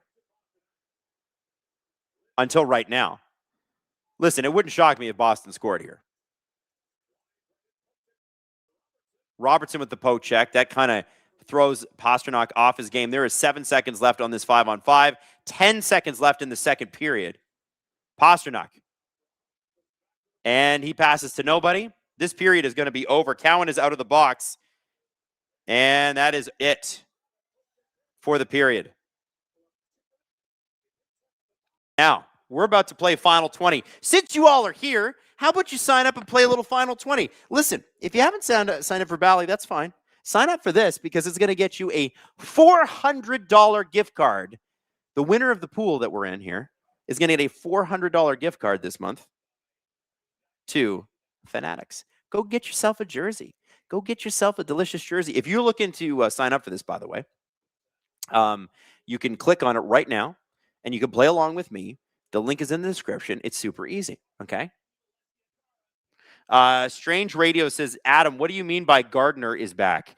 Jake Gardner is on the Leafs mentors trip, which used to be the father's trip, but they call it the mentors trip now. And he's there with Morgan Rielly as one of Morgan Rielly's mentors. And I thought that was a nice touch. It's a nice touch, a little bit of nostalgia. All right, so we're going to give you a couple more seconds here to get signed up for Final 20 on this Bally Bet Tuesday night stream with your host, me, Adam Wylde. Are you guys ready to go? Should we do this thing? Should we play this thing? Are we doing this? All right, you got to help me with the answers here. Hayden, let's go to question number 1. And remember, you can play Final 20. It's free. $400 gift card to play Final 20, which is sweet. All right, Hayden. So, first question. Pick a Maple Leafs player to record at least 1 point in the third period. Well, it's not going to be Nick Waugh. But I will say, I've really liked Easton Cowan's game tonight. He had a goal and an assist last game, too. Ladies and gentlemen, it's going to be Easton Cowan. Easton Cowan for me. Yeah, that's going to be Easton Cowan. Let's get to the next one. All right. Pick the first Maple Leaf player to record a shot in the third period. Now, William Nylander has been sort of teased by his coach, Craig Berube, for not shooting enough lately because he's been passing a lot. We've seen that in this game too.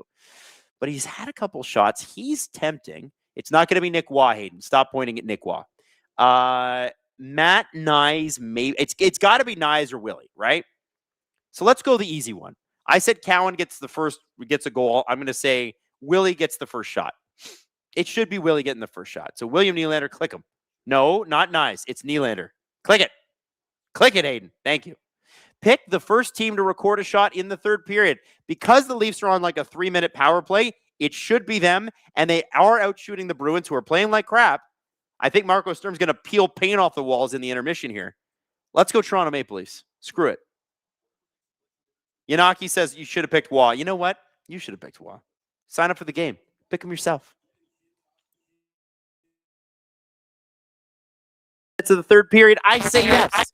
Zadorov's going to be in the box for 3 minutes because of that boarding call. Yeah, absolutely. Absolutely. And the last one, and this is the tie break, and this is so I can win the jersey. I'm not actually eligible to win the jersey. It's $400 gift card to Fanatics. You can buy anything you want. It doesn't have to be a jersey. It could be underwear for all I care. It could be Fanatics underwear. You could need a whole new set of Fanatics underwear. You could get a lifetime supply, basically, of Fanatics underwear. I don't even know if they make underwear. This is the Bally Bet Final 20. Predict the exact number of shots by both teams in the third period. Do not put 50 in there, Hayden. It is not going to be 50. I think the Leafs are getting another 10. They've got 20. I think the Leafs finished the game with 31, 32 shots. Let's say 12. I think the Bruins are going to they're going to pour on the shots. They're going to get like 17. Yeah, let's go crazy. Let's say 29 shots in the third. 29 shots. Let's go nuts. All right? All right, click it. 29 shots. We're going to go through our picks. Here we go. All right, first one. Pick a Maple Leafs player to score at least 1 point in the third period. I'm going to say Easton Cowan. Number 2, pick a Maple Leafs player to score at least to record a shot in the third period. First Maple Leaf player to record a shot in the third period is going to be Willie. Pick the first team to record a shot in the third. I think it's the Leafs. They're going to be on the power play. Will the Leafs score in the first 10 minutes of the third period? Hell yeah, brother. Hell yeah. Let's screw the tank and predict the exact number of shots both teams in the third period as a tiebreak. I'm going to say 29. Let's get nuts. Why not? And we're going to go to a break here. Hayden, what are we playing? Has Berube lost the room? Well, what do you think? Let's play the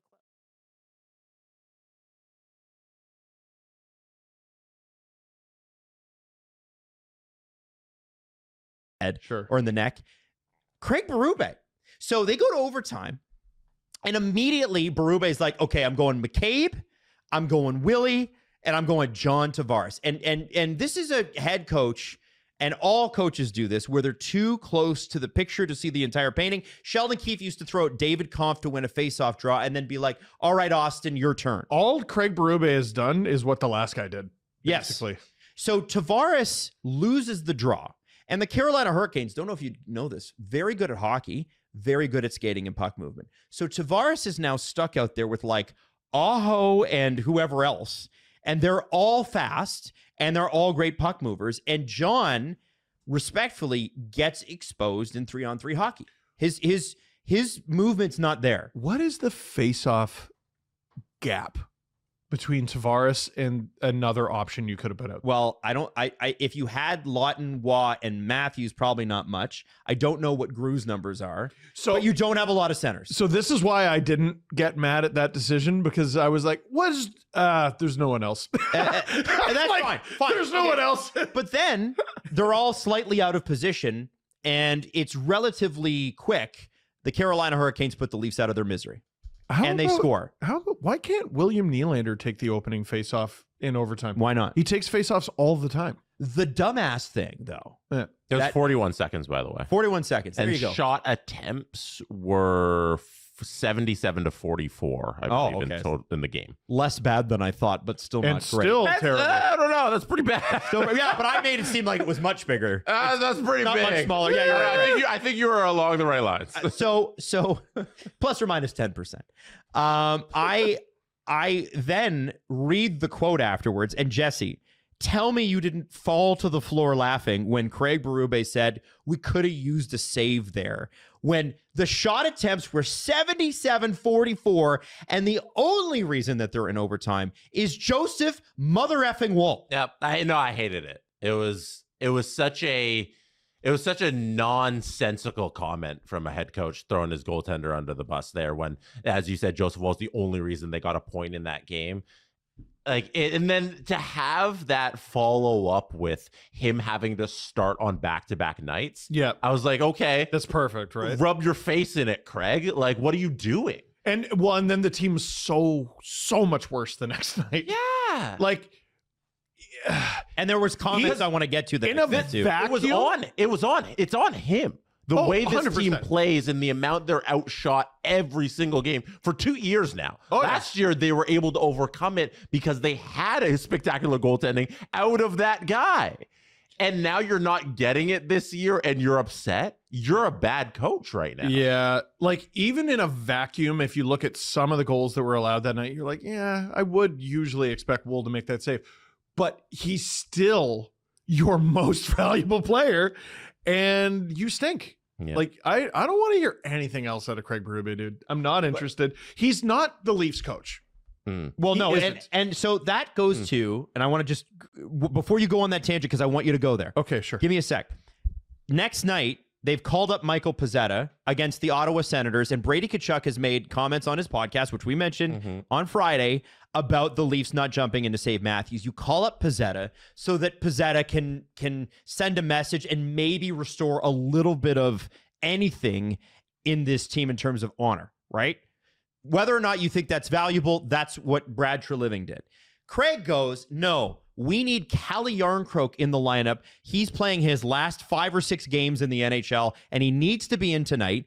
And this is on the heels of them losing and getting their asses kicked at home the first Saturday after the Olympic break, 2-3 weeks ago, against this same Senators team. In Toronto. And You got a chance to go into their building and give it back. So we scratched Pizzetta. Yeah. We scratched Pizzetta. That's great.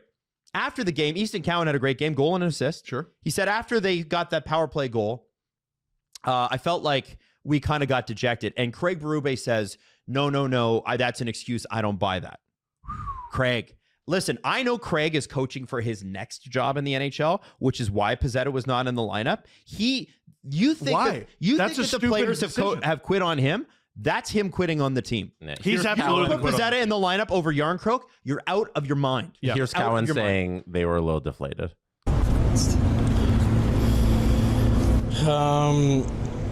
Yeah, I thought we started off pretty strong. Got on the kill, they scored, and then I feel like it deflated us a bit. Yeah. How tough is that? And then I'll You'll pull bring up up the Craig. response from Craig Berube. When he says this, like, I really want you to listen to him say it, because this guy's coaching like, hey, this is a job interview for my next job. Well, he wouldn't get it then. And I don't blame him for that. He will get another job. He'll be hired this summer. I know. And he'll probably go on and do great things. Hope he's got a goalie. But that's the only way Craig Berube hockey works, is if he has elite goaltending. It's the only way it works. Here we go. Can you say, what do you do in stretching games when you kind of get that deflated feeling from the players? I don't know why they would be deflated after we gave up, as a power play goal. We broke a stick. We're trying to get a stick. I mean, they scored a goal, but big deal. We played a good first period. I mean, I don't know. I don't understand that thought process that you don't follow it up and be ready to go in the second and know that they're going to make a push and. We don't respond well enough. So I don't really understand this deflated stuff, to be honest with you. I think it's a cop-out. Considering how. Now, that's a coach going at his team. And by the way, this guy, I think Craig Berube, the person, is probably a great guy. Everything I've heard about Berube is he's why do we gotta always do this? It's like a third time this show. I'm fucking doing it. But this guy, Glenroth. This guy is done. This guy's done with these guys, and he is coaching to get his next gig. Yeah. And I don't blame him for that. That's part of it. I just wish it wasn't happening on my time. Like, I get this feedback a lot, and it's valid. It's completely valid. No. Well, actually, you probably like this because the numbers are going up when they're losing, right?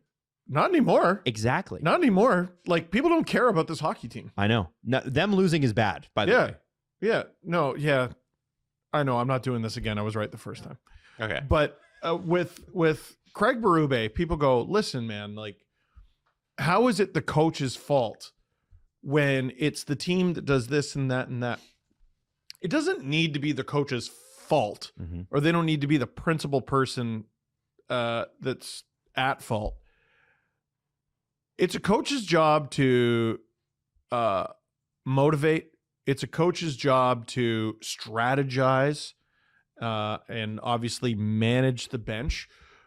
It's also the coach's job to get the message across. That's part of the gig. You could argue it's the most important part of the gig. You could be the best strategist, the most motivational, lovely, flowery person. And if you can't get your team to follow through on the things that you're telling them, then you're not a good coach. And you're certainly not a match. If a team is deflated and Easton Cowan says, oh, I think we are all deflated after that, it is your responsibility to coach the team in a way that they will not be deflated. That's on you, not on the players. I don't know what kind of coach this team needs. I don't. But it doesn't work. It doesn't work at all. Like, you see the relationship that coaches who have had a lot of recent success have with their teams. It's largely positive. The boys in Florida would die for Paul Maurice. They would die for that guy. Oh, yeah. John Cooper, I think completely different style than Paul Maurice. They die for him too. Do you think we'd ever see a video of the Leafs in the middle of a really tough playoff series all going and getting blizzards together? Probably not. And then them just like making a whole PR thing probably about, wouldn't let them put the picture up. hey, we got Blizzards, and now we're getting a Blizzard sponsorship for a guy from the East Coast, and everything's awesome. Yeah. Well, and that's leadership not from the coaching staff. That's from another guy. But I believe that's coaching staff down. Yes. 100%. Paul Maurice, whenever you hear him talk, when he's in between the huffs of his farts, he's talking about how much the guys love each other and how much they hang out, and it's all about being a team. And whether it's on the players, like, I don't want to just make it all about the coach, because some of it's on the players and the attitudes that they bring to the table too.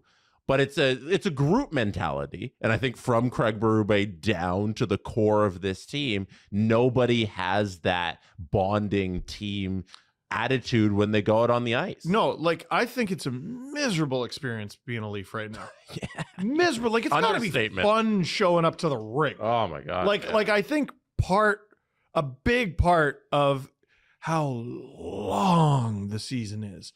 It's so long. A big part of that is you all got to get along. You all got to vaguely, at least, enjoy each other's company. And you got to enjoy showing up to the rink every day. Oh, my God. These last 11 games are ceremonial. Like, they're to honor the ticket. So it's already been sold, basically. Like, these guys are done. Their season ended probably at least 2 weeks ago. So let me ask you this. And Arun Things, you guys should follow him. He's a great Leaf reporter. He said Arun's great. I love him. Always down there. He said, rather than shutting him down due to a lingering knee injury with the playoffs out of reach, the Leafs instead play Matthew Knies a team-high 24 minutes and 30 seconds, where he records no shots on goal in a 5-2 loss to the Senators. Yeah, they gotta take the wheel away from Craig. Like, like, what are we doing? The Leafs haven't made a decision that's made any sense all season long. All season long. And this is why I'm so harping on everything. Where is Brad? Where is he? He can be gone too. They need to, I'm going to say this every show until they do it. They need to end the cycle of, I just got here. So let's not fire Brad. Okay. Let's create a hypothetical scenario where we don't fire Brad Treliving. Berube's gone, right? Yeah. 100%? Okay. So Brad fires Craig Berube. A year from now, what happens? Brad gets fired. Yes. We all know that's what's happening.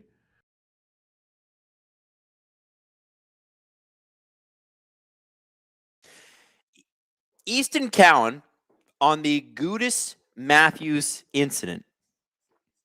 That's when Radko Gudis took out Austin Matthews' knee. I wish I did something, and that's on me. I've got to step in there, stick up for my teammates, so I'll learn from that. And today, he proved he learned it. Nikita Zadorov got away with a pretty nasty hit on John Tavares. And I say get away with because if Tavares is injured there, he's, first off, Zadorov's out of this game. Second, he's getting suspended for sure. But because Tavares gets up, Zadorov does get the 5-minute penalty, but he's not kicked out of the game, probably won't be suspended. Doubt he even gets fined. It's a brutal hit. But Cowan was the first guy to jump in and go, you know what, Zadorov, I don't care how much bigger you are. I'm going to start throwing them with you. And, yeah, what is their size matchup, Hayden? So Cowan is listed at 6 feet tall, 190, and Hayden goes, sure. We don't believe that. Okay. And Zadorov is 6'7", 255 pounds. 65 pounds, 7-inch difference. Yeah, I don't think so. I don't think so. That's a crazy matchup, but he went after him. And actually, Cowan went to the box for that. But Easton Cowan learned. And Easton Cowan represents the next generation of the Toronto Maple Leafs, whatever that looks like. I think you're looking at a team that looks a little bit different. And, you know, everybody wonders, like, what do you do to replace that top six winger that you lost with Marner? Well, the hope was that Knies would be some of that, but he's not the playmaker Marner was, right? And Cowan isn't either, but those are two pretty strong wingers that have pretty bright futures. I don't know what kind of player Cowan's going to be. Is he, he was always billed to me when he was in junior as a Travis Konechny light. And if that's what he becomes, great. Because Travis Konechny's not that big either, but he's a rabid dog. He's a monster to play against. People hate playing against Travis Konechny. I hope Cowan becomes that. The Leafs are going to have to add undoubtedly this offseason. But if you can get Matthews healthy, hopefully, new coach, Nylander healthy, Cowan, feeling a little more confident, Nye's healthy. They've all been hurt. And you can add to that group. That's not so bad. They're going to have to play a different system, though. Leafs are on the power play to kick off this period because of that Zadorov penalty, and they've already burned a minute of it, but they have been in the zone, and Jeremy Swayman sees a shot through traffic from Oliver Ekman-Larsson and is able to get his glove on it. Got a couple of super chats I know we got to get to here, so give me a sec. SLS98, Werenski for Hart. Norris, absolutely, but maybe Hart. I absolutely think so. Look at what the Columbus Blue Jackets are doing even now. Like they're still winning, aren't they? They are beating. Yeah, he scored tonight. That's his 21st goal of the year. 21 for a defenseman is insane. And actually, Columbus just scored just right now, and I don't even know who it is. It says from some guy named Zero, and it's unassisted. But the Blue Jackets are up 3-1 over the Flyers. This is a major game for them and a major night for the Islanders as well, who are still losing 4-1 to the Blackhawks. Just an absolutely devastating game for them. Unacceptable game from them, I would say. You want to make the playoffs, you got to win. It was Mason Marchment that put that puck in the net. Oh, we got Joshua out front. 1:30 left in this power play. Red Wings have scored again. Dylan Larkin makes it 3-2. Are the Senators going to blow this? Oh, my goodness. It's getting close. Domi across to Michelli. Michelli was not ready for that pass, but he corrals it. Back to Riley, to Domi, whose pass is slightly intercepted. Riley's able to get it at the line. Back into Michelli on the half wall. Dakota Joshua at the side of the net, looking for a rebound. And Michelli just wires one wide, but Nick Robertson with a nice little play at the blue line keeps the puck in. Down low to Michelli. This power play on the second unit goes through Michelli's playmaking ability. Michelli over to Domi. That puck kind of went high, and Domi had to try to catch it. Domi back to Riley. 38 seconds to go on this power play. Domi's already scored on it, and Dakota Joshua looking for a rebound. Domi feathered one in lightly. Went off the pad of Swayman. Joshua had a couple of whacks. And back out to the blue line is Domi with the puck. To Riley. To Domi. Domi with a shot. That puck is hit wide and high. 17 seconds to go. I don't know if you're listening to this or if you're watching this. But if you're listening to this, you will not believe what I'm about to tell you. Don't even turn on the scoreboard. Because the Toronto Maple Leafs are out shooting the Boston Bruins. Whoa. Whoa, that's crazy. Are you guys ready for this?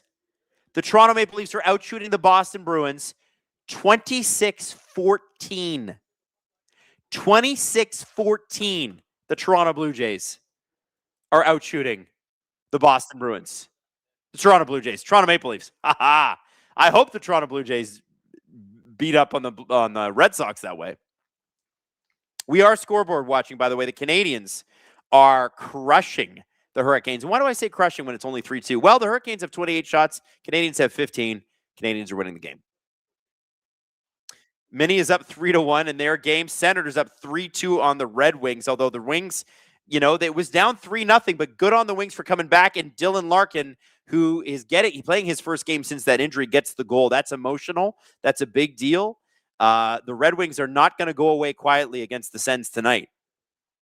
Blue Jackets up 3-1 over the Flyers. That's another major game in the Metropolitan Division. And the Penguins now losing 5-1. Marty Nietzsche scored his second of the night just a second ago. Oh, we got another goal. It's William Nylander.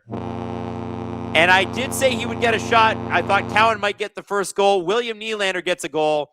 And the Toronto Maple Leafs, that was the end of the Zadorov power play. And they still had maintained possession. William Nylander scores a goal, and the Leafs are going to absolutely destroy their own tank. And that puck barely stayed in. William Nylander played it really well at the blue line, but it stayed in. The puck went off a stick over to Willie, and he just shot it, went off Tavares, shot it again. Swayman was already out of position. Listen, I don't want this, but it's nice to see them beat the Bruins. It's just straight up. Because, when do we ever get a real victory against the Bruins? By the way, the Bruins are 119-1 when trailing after 2 periods this season. And here we go. We got a fight. We got Joshua and we got Zadorov because Joshua's like, yeah, you're not going to be doing that to our guy Tavares. Joshua is bigger than Cowan was when he tried to fight Zadorov earlier, but he's still not big enough. Joshua using his left and then his right. He got a couple in. Zadorov holding him off with that big wingspan of his. That's the thing Zadorov has. That's a pretty even match, I'd say. And the Leafs are actually standing up for each other. The Leafs are actually standing up for each other. Let me repeat that because the Leafs are actually standing up for one another. Is it too late in this season? Yes. But a guy like Dakota Joshua, he's going to be around next season. He's got a few years left on that deal. You're earning your shot every single game. That's a good fight. Good for them.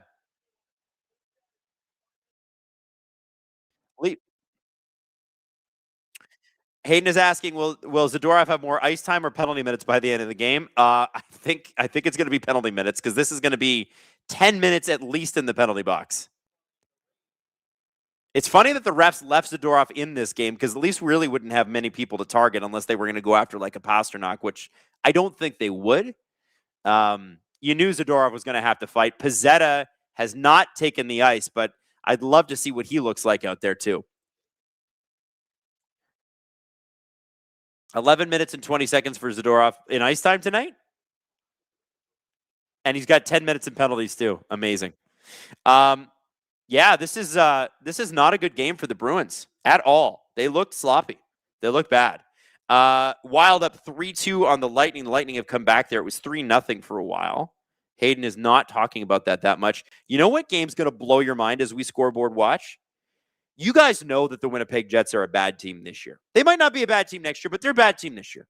They're amongst the worst teams in the NHL. They're going to have a lottery pick. They're worse than the Leafs. They are beating the Vegas Golden Knights 3-0 right now. Holy moly. That's so embarrassing. The Vegas Golden Knights are another team that I'm like, I think paper tiger, man. I think the Oilers, for as much as the Oilers have struggled, I think the Oilers are going to kick their ass in the first round. Draisaitl back and somewhat healthy. By the way, Kings and Flames have kicked off their match. 15:49, and the Kings have already scored. It's Quinton Byfield with his 16th of the year, 39th point. Francois Labelle says, okay, my hat trick. Habs win, Bees and Detroit lose in regulation. It looks like it could happen. Hurricanes are on the power play, though, in that Canadiens game. Everybody is playing tonight, it feels like. There's 11 games, and frankly, all of them matter, with the exception of there's one game, the Capitals and the Blues, nobody cares. Nobody cares. Every other game matters, Capitals and Blues. Not even the Capitals and Blues fans care about that game. Canadian Big Mech says LFR should be titled Cantankerous. I love that. You should tweet that at Steve. I think that's great. You know what? I'll text it to him. Steve, someone in the chat wants you to title the LFR Cantankerous. So this is a bad penalty call that the Leafs are about to take. So it's Matthew Nyes, and he's just digging against Charlie McAvoy. What does he get a penalty for there? They call that tripping? He was falling. Matthew Nyes almost saved him from falling. He was sitting on a stick. Give me a break. Anyway, I texted that to Steve.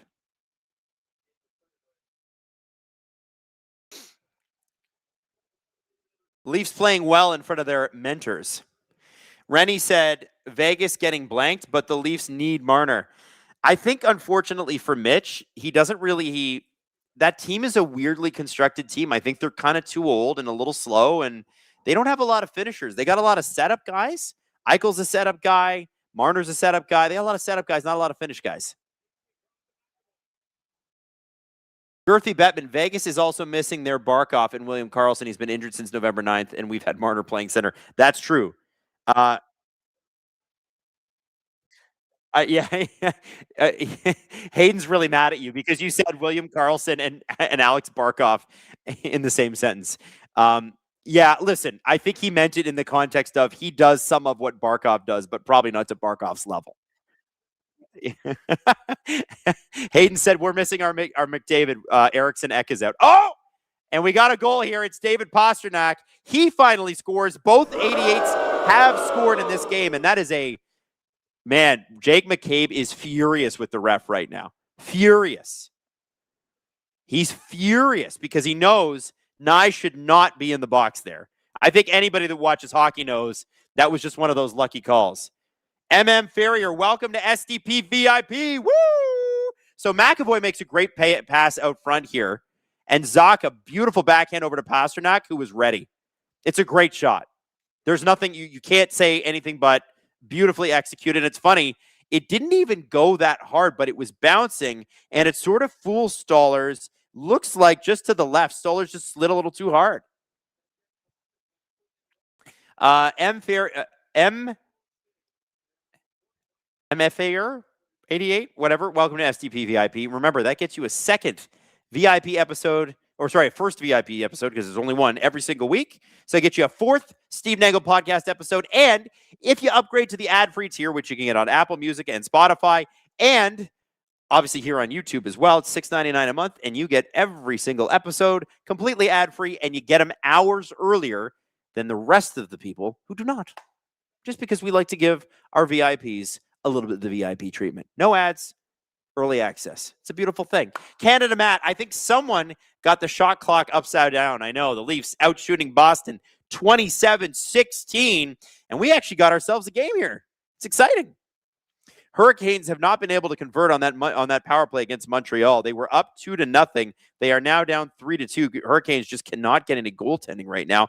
The Islanders have at least struck back. Simon Holmstrom gets his 18th goal against the Blackhawks, but just a completely unacceptable effort by the Islanders tonight in such an important evening. Blue Jackets, who are fighting with the Islanders, are up 3-1, and the Islanders look like they're also going to be gaining, the Blue Jackets also look like they're going to be gaining ground on the Penguins, who are down currently 5-1 against the Avalanche in the third period. Pezzetta's first shift since the end of the first period, everybody. Michael Pezzetta might get to 4 minutes. Unbelievable.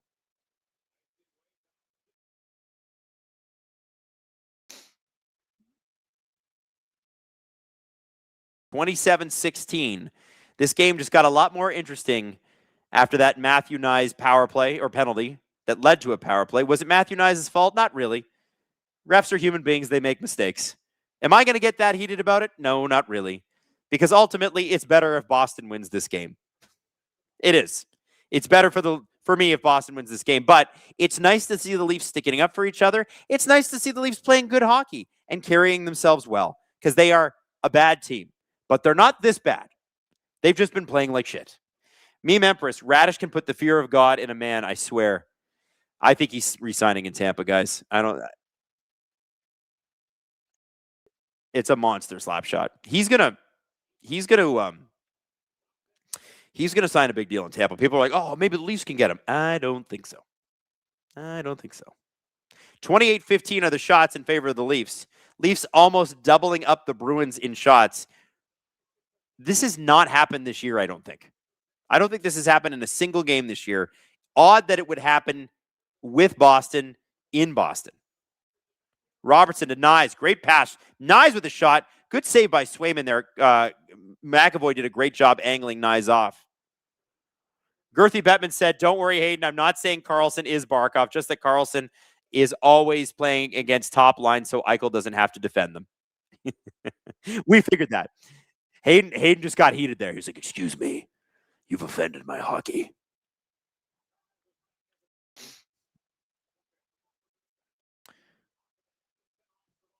Okay.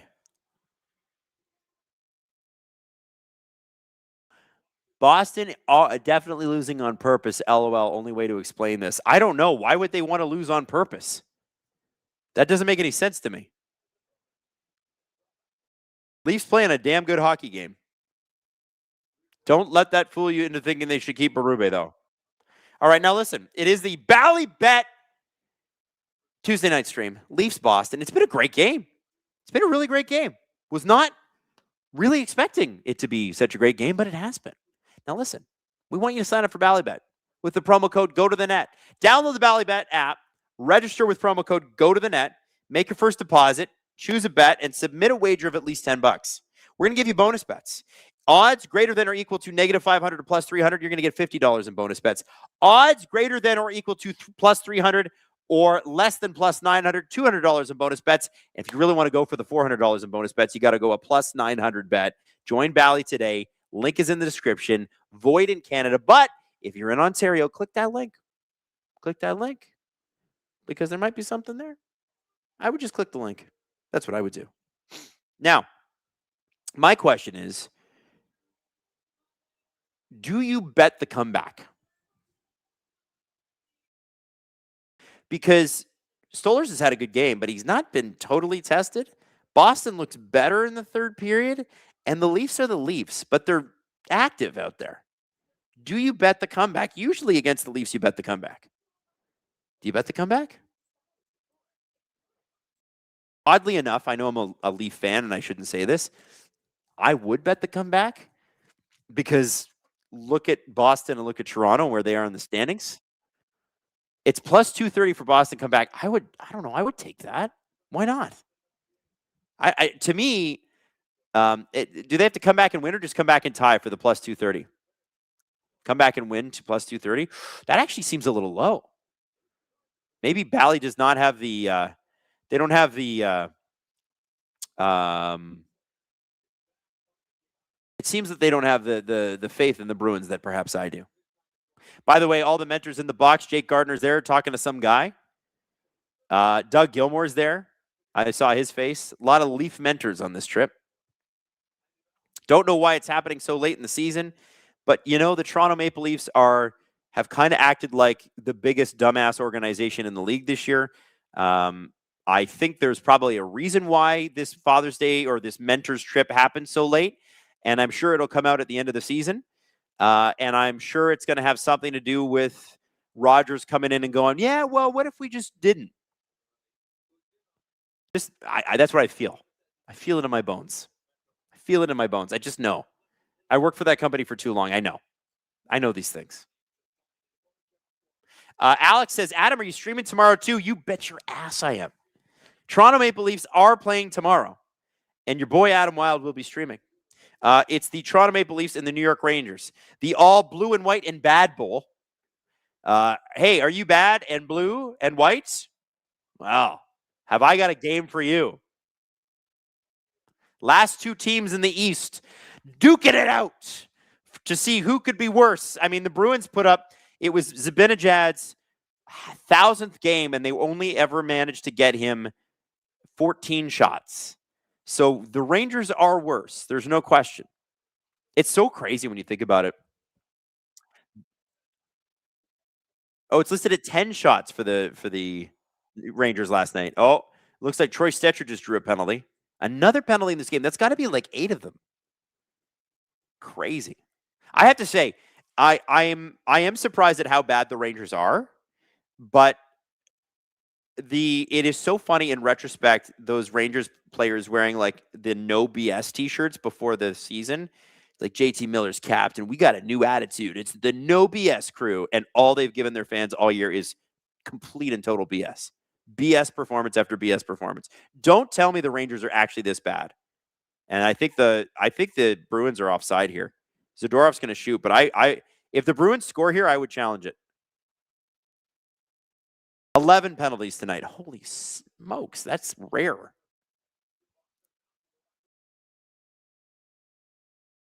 Three to 2, Leafs over Boston. 29-16 of the shots. Sort of unbelievable. This game has been weird. I thought in the first period, Boston outplayed Toronto. Toronto outshot them. Second period, Toronto had 3 straight penalties basically in the first 10 minutes and managed to score and tie the game and then took the lead later in the. It's just wild. James Britcher, 300. Go Jackets. Game on TV and you in my ears. iPad on scrolling scores. For tonight, go Leafs, go. Wings and Sens just end in regulation.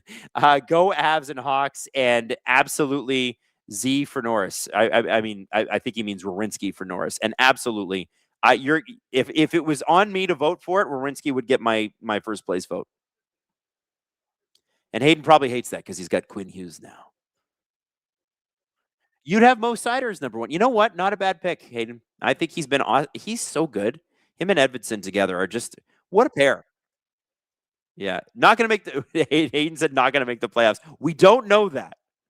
We don't know that. By the way, Senators are up 3-2 on the Red Wings. There is 4:28 left in that game, and the Wings are on the power play and have not scored on it yet. Canadians now up 4-2 on, oh, here we go. Power Pat. Demidov breakaway beauty. 4-2 Habs. Girthy Bettman, Rangers should have had IBS shirts instead of BS shirts because they're full of shit. That's funny. That's funny. We love a good IBS joke. And look at this, guys. The New York Islanders have scored again. There is 2 minutes and 23 seconds to go. They were down 4-1 at one point. It's now 4-3. They're out shooting the Blackhawks 47-24, and they've got the empty net. The Islanders need to tie this game. It was Callum Ritchie with his 10th goal.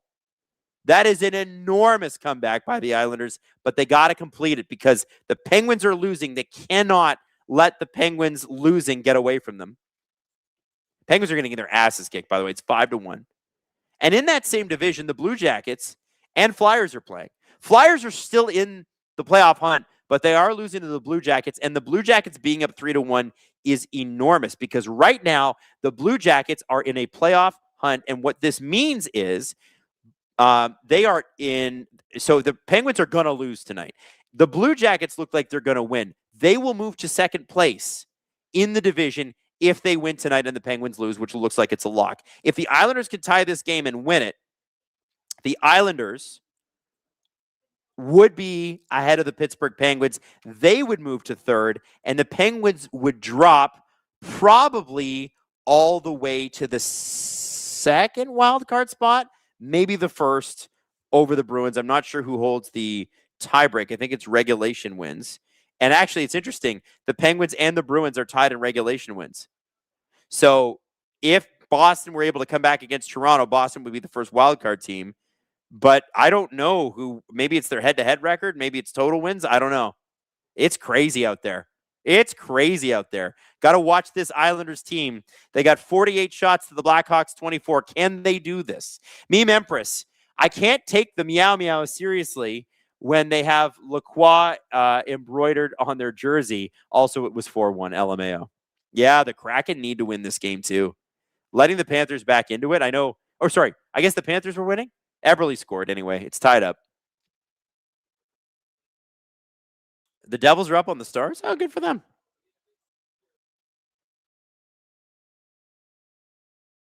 The Ottinger allowed 4 goals on 8 shots. And look at that Preds score. 5-1 over the Sharks so far. That's only a game that's halfway over. I think that's curtains on the Sharks season. The Preds, they might just sneak in again. Crazy. Golden Knights have scored a goal. It's Colton Sissons for the Golden Knights. They are now losing 3-1 to the Jets. But you can't, if you're the Golden Knights, let a game like this go. You got to win. Your confidence is down. Team's been wonky all year, had injuries, et cetera, et cetera. You gotta win this game. I'm watching that Islanders Blue Jackets or Islanders Blackhawks score right now. Blue Jackets, also Flyers, 3 minutes left in that game, 1:21 left in the Islanders Blackhawks game. I bet that was an exciting one. Oh, what a save by Anthony Stolarz. Had a sneaky little backhander thrown at him. He's been sharp tonight. Sharp. Colt 289. Look at the Nashville game. I did. I just pointed out the Nashville game. I just said it. 5-1. I think that's curtains on the Sharks season. I believe that's what I said. Kings are up 1-0 on the Flames. The Kings are going to need this win. Stay in this hunt. Albert Bainbridge.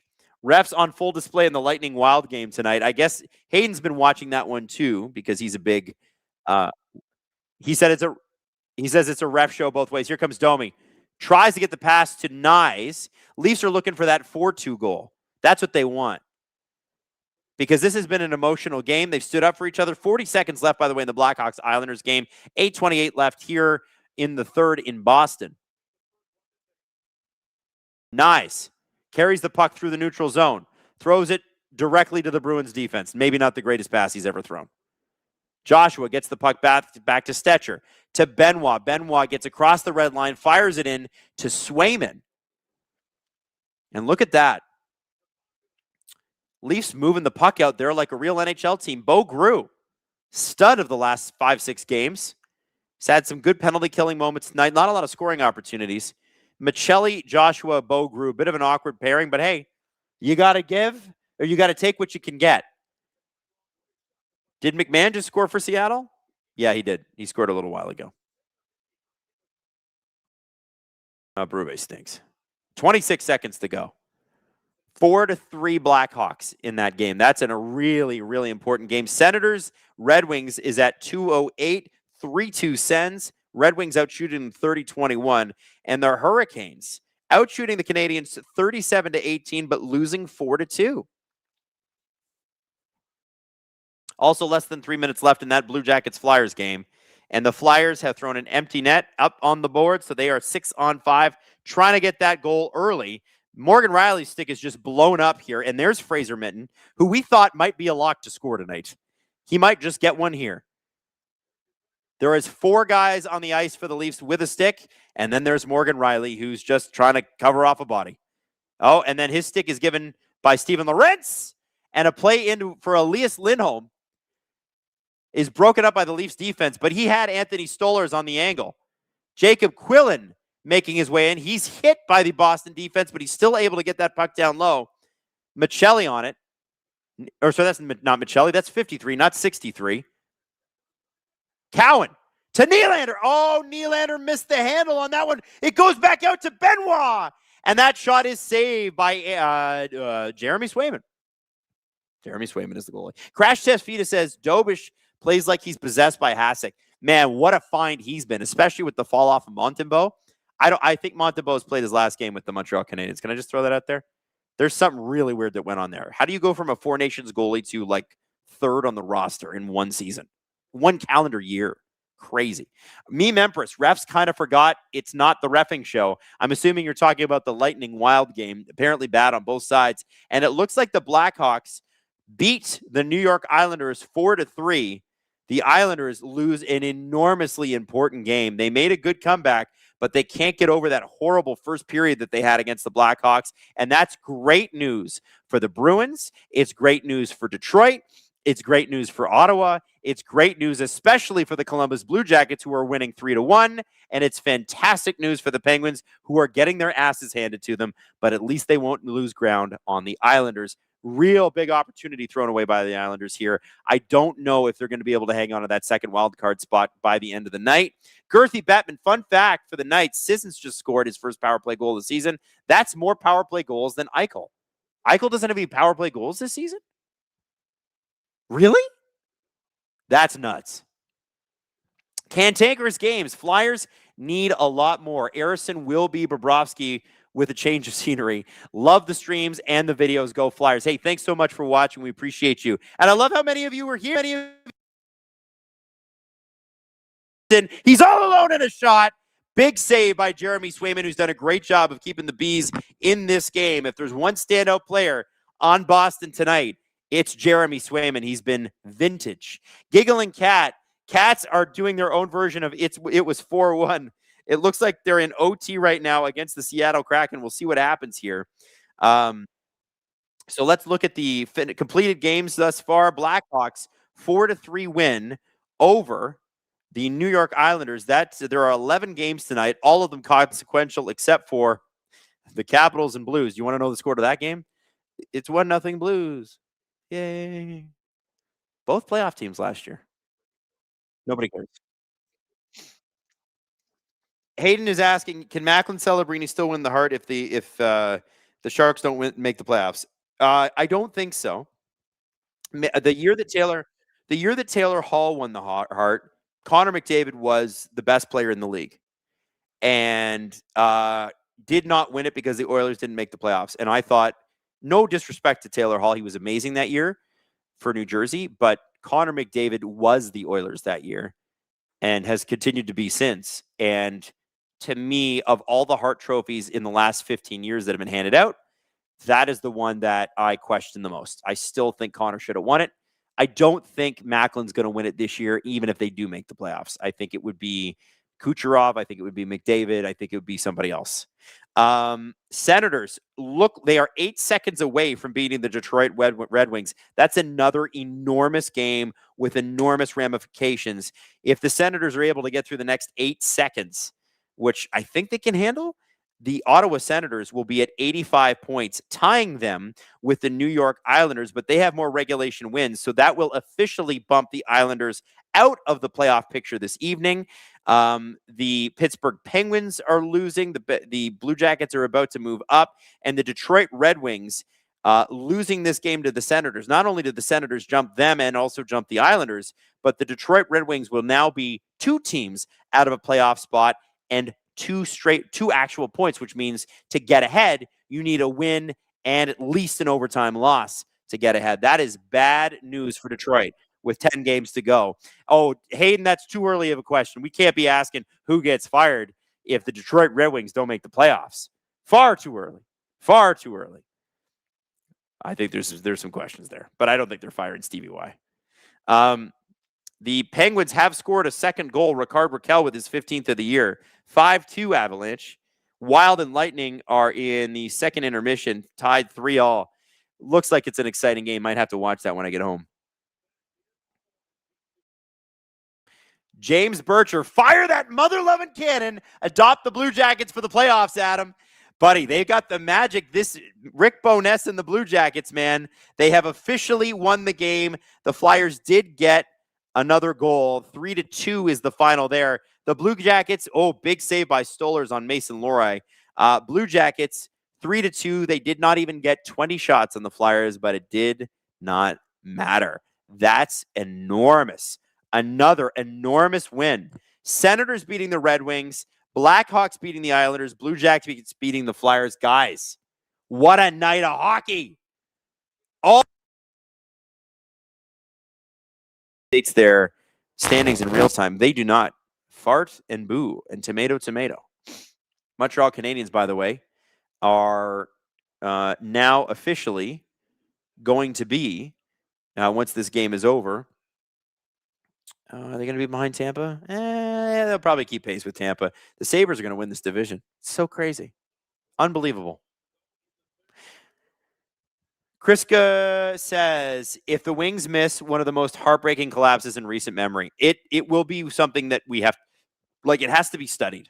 But Larkin's back. They can still do this. Tavares with a shot. I think that went off the shoulder of Swayman. A great play. Cowan was with him, but that passing lane was covered. 4:05 left in the third period. Zadorov with the puck against Tavares, who he leveled in the first period from behind in the head. And Cowan is going to go past Lohrei. He's got Zadorov there. He makes the pass to Morgan Rielly, who's all alone. Shoots! And Swayman got a piece of it. It goes high and into the crowd. This is an exciting game, Leafs in Boston. I know it only matters for one team, but the Leafs are playing like it matters to them. And, as a Leaf fan, it's nice to see. Would have been nice to see a month ago, but I guess you got to do what you got to do. Montreal Canadiens have now scored. It is 5-2, an enormous victory. And again, I know there's Canes fans in the chat, and I don't want to offend you, but I have some concerns about the Hurricanes going into the playoffs. And it starts with a G. Happens to be the most important position in the league. Sports Talk Judd, I hope the Sabres win the whole damn thing. You know what? It would be fun. Be the first Stanley Cup in Sabres history. Francois Lebel dropping 5 SDPN memberships to celebrate his happy toll. Winning. Big win. And we're Kraken and Panthers. The Kraken at least have got a point here, which they needed for their playoff race, but they got to win. They got to win this game.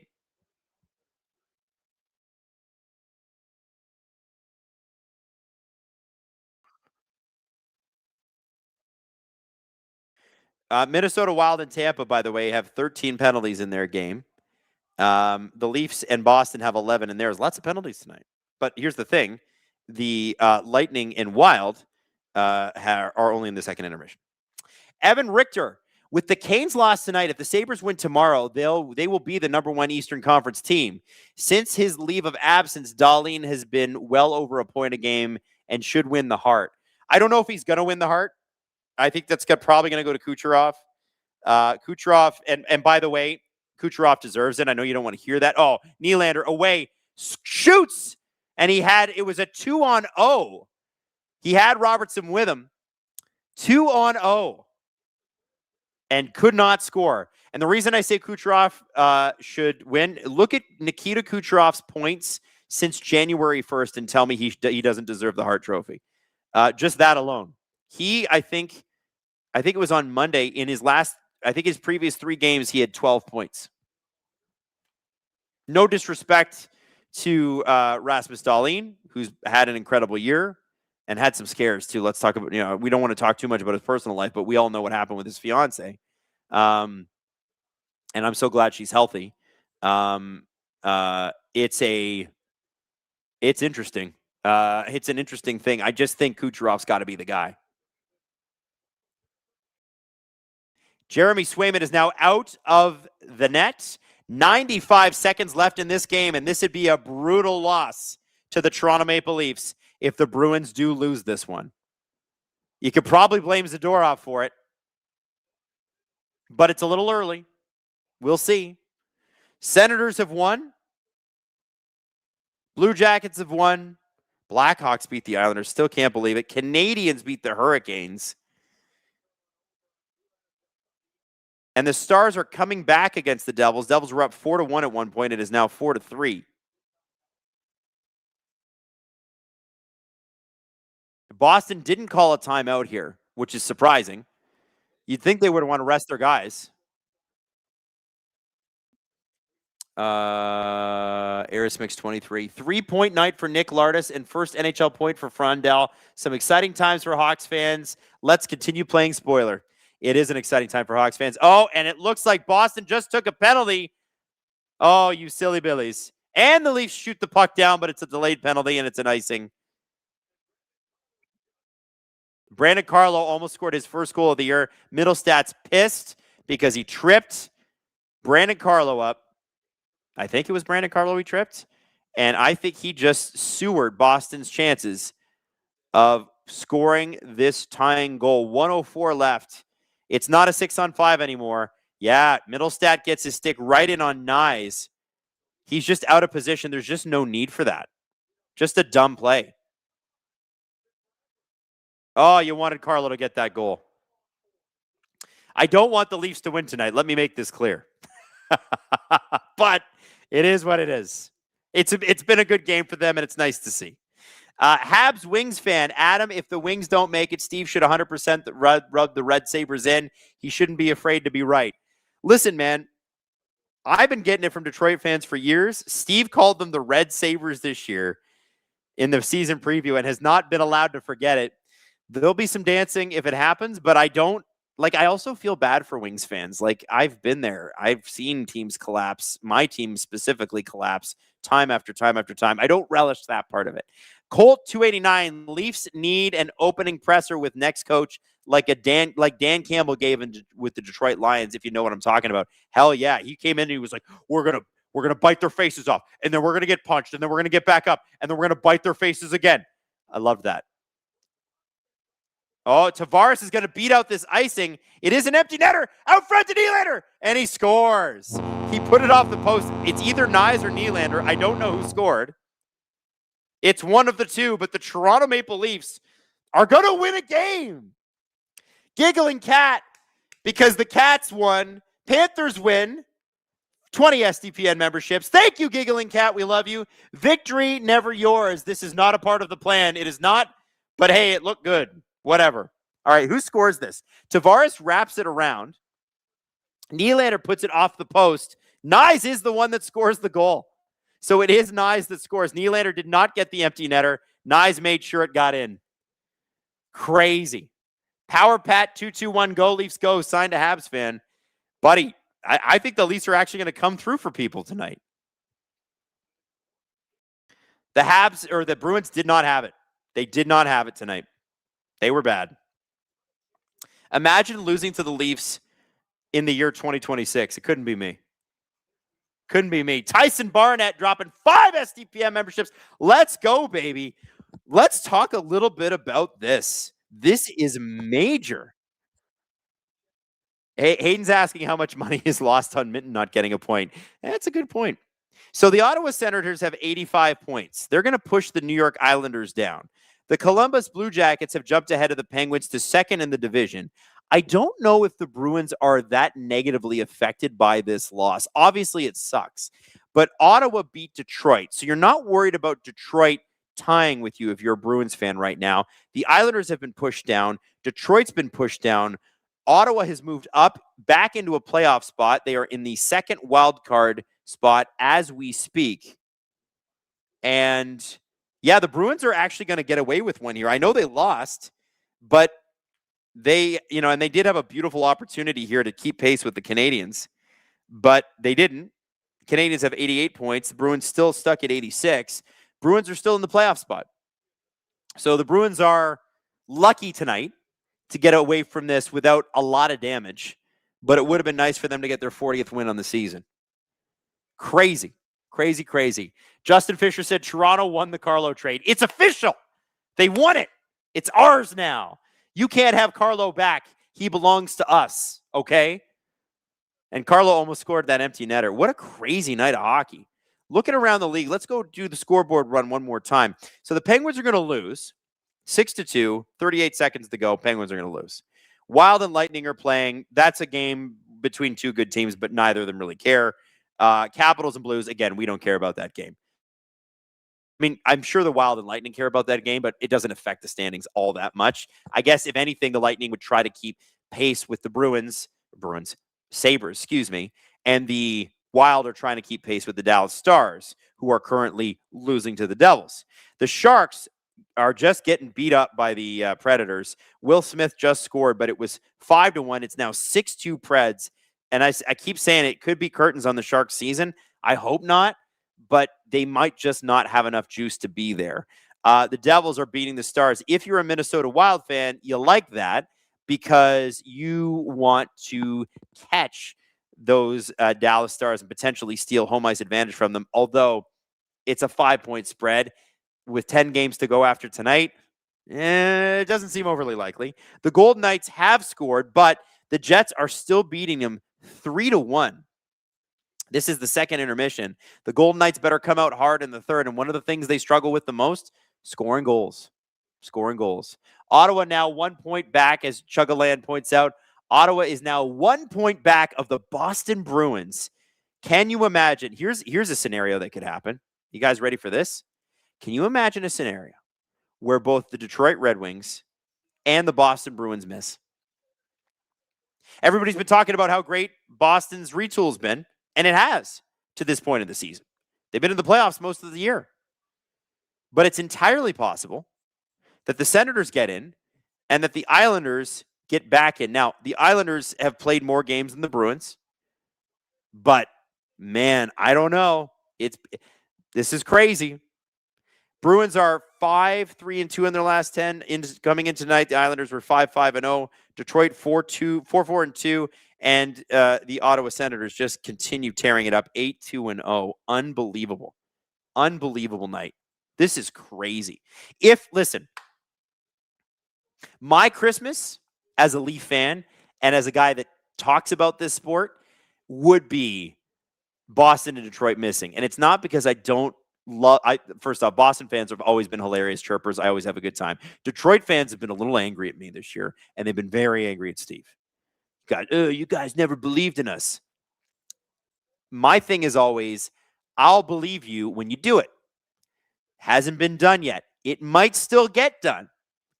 But if Boston and Detroit do not make it, the amount of talking shit I will give. Oh, I'm just saying. Rusty Mitchell, Leafs versus Sens to end the season could be a huge spoiler. It could be. And I will be streaming that game. I think Hayden's on that one too. That game 82 I will be doing. I'm also going to be here tomorrow night with producer Maddie and our guy Justin Fisher on the ones and twos. But for right now, Colt 289, look at the Bruins schedule coming up. It's lethal. What do you got, Hayden? Give me the schedule. Sabres, Wild, Jackets, Stars for the Bruins. Oh, boy. Oh, boy. That's a tough schedule for the Bruins.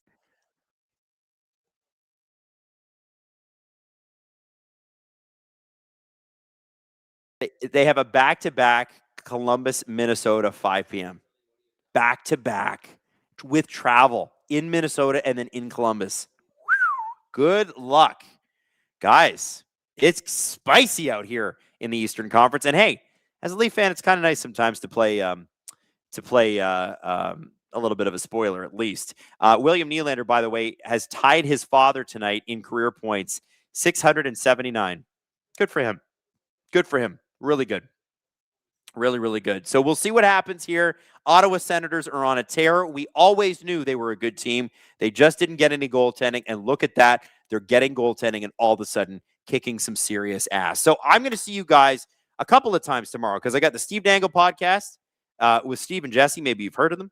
And then tomorrow night, we are streaming. Who the hell are the Leafs even playing tomorrow? I haven't even checked. It's the Rangers. It's the blue and white and bad versus blue and white and bad bowl tomorrow night.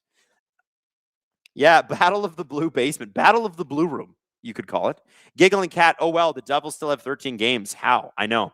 They got to play a lot more games. Anyway, long story short, guys, it's been killer hanging out with you guys tonight. This game turned out to be way more fun than I think any of us could have expected it to be.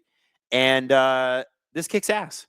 So join me again tomorrow night. Let's have some fun. Listen, tomorrow night's game, I think the Leafs might win it. The Leafs might take both ends of this back-to-back. It's back-to-back with travel, but it's only Boston, New York, and New York sucks.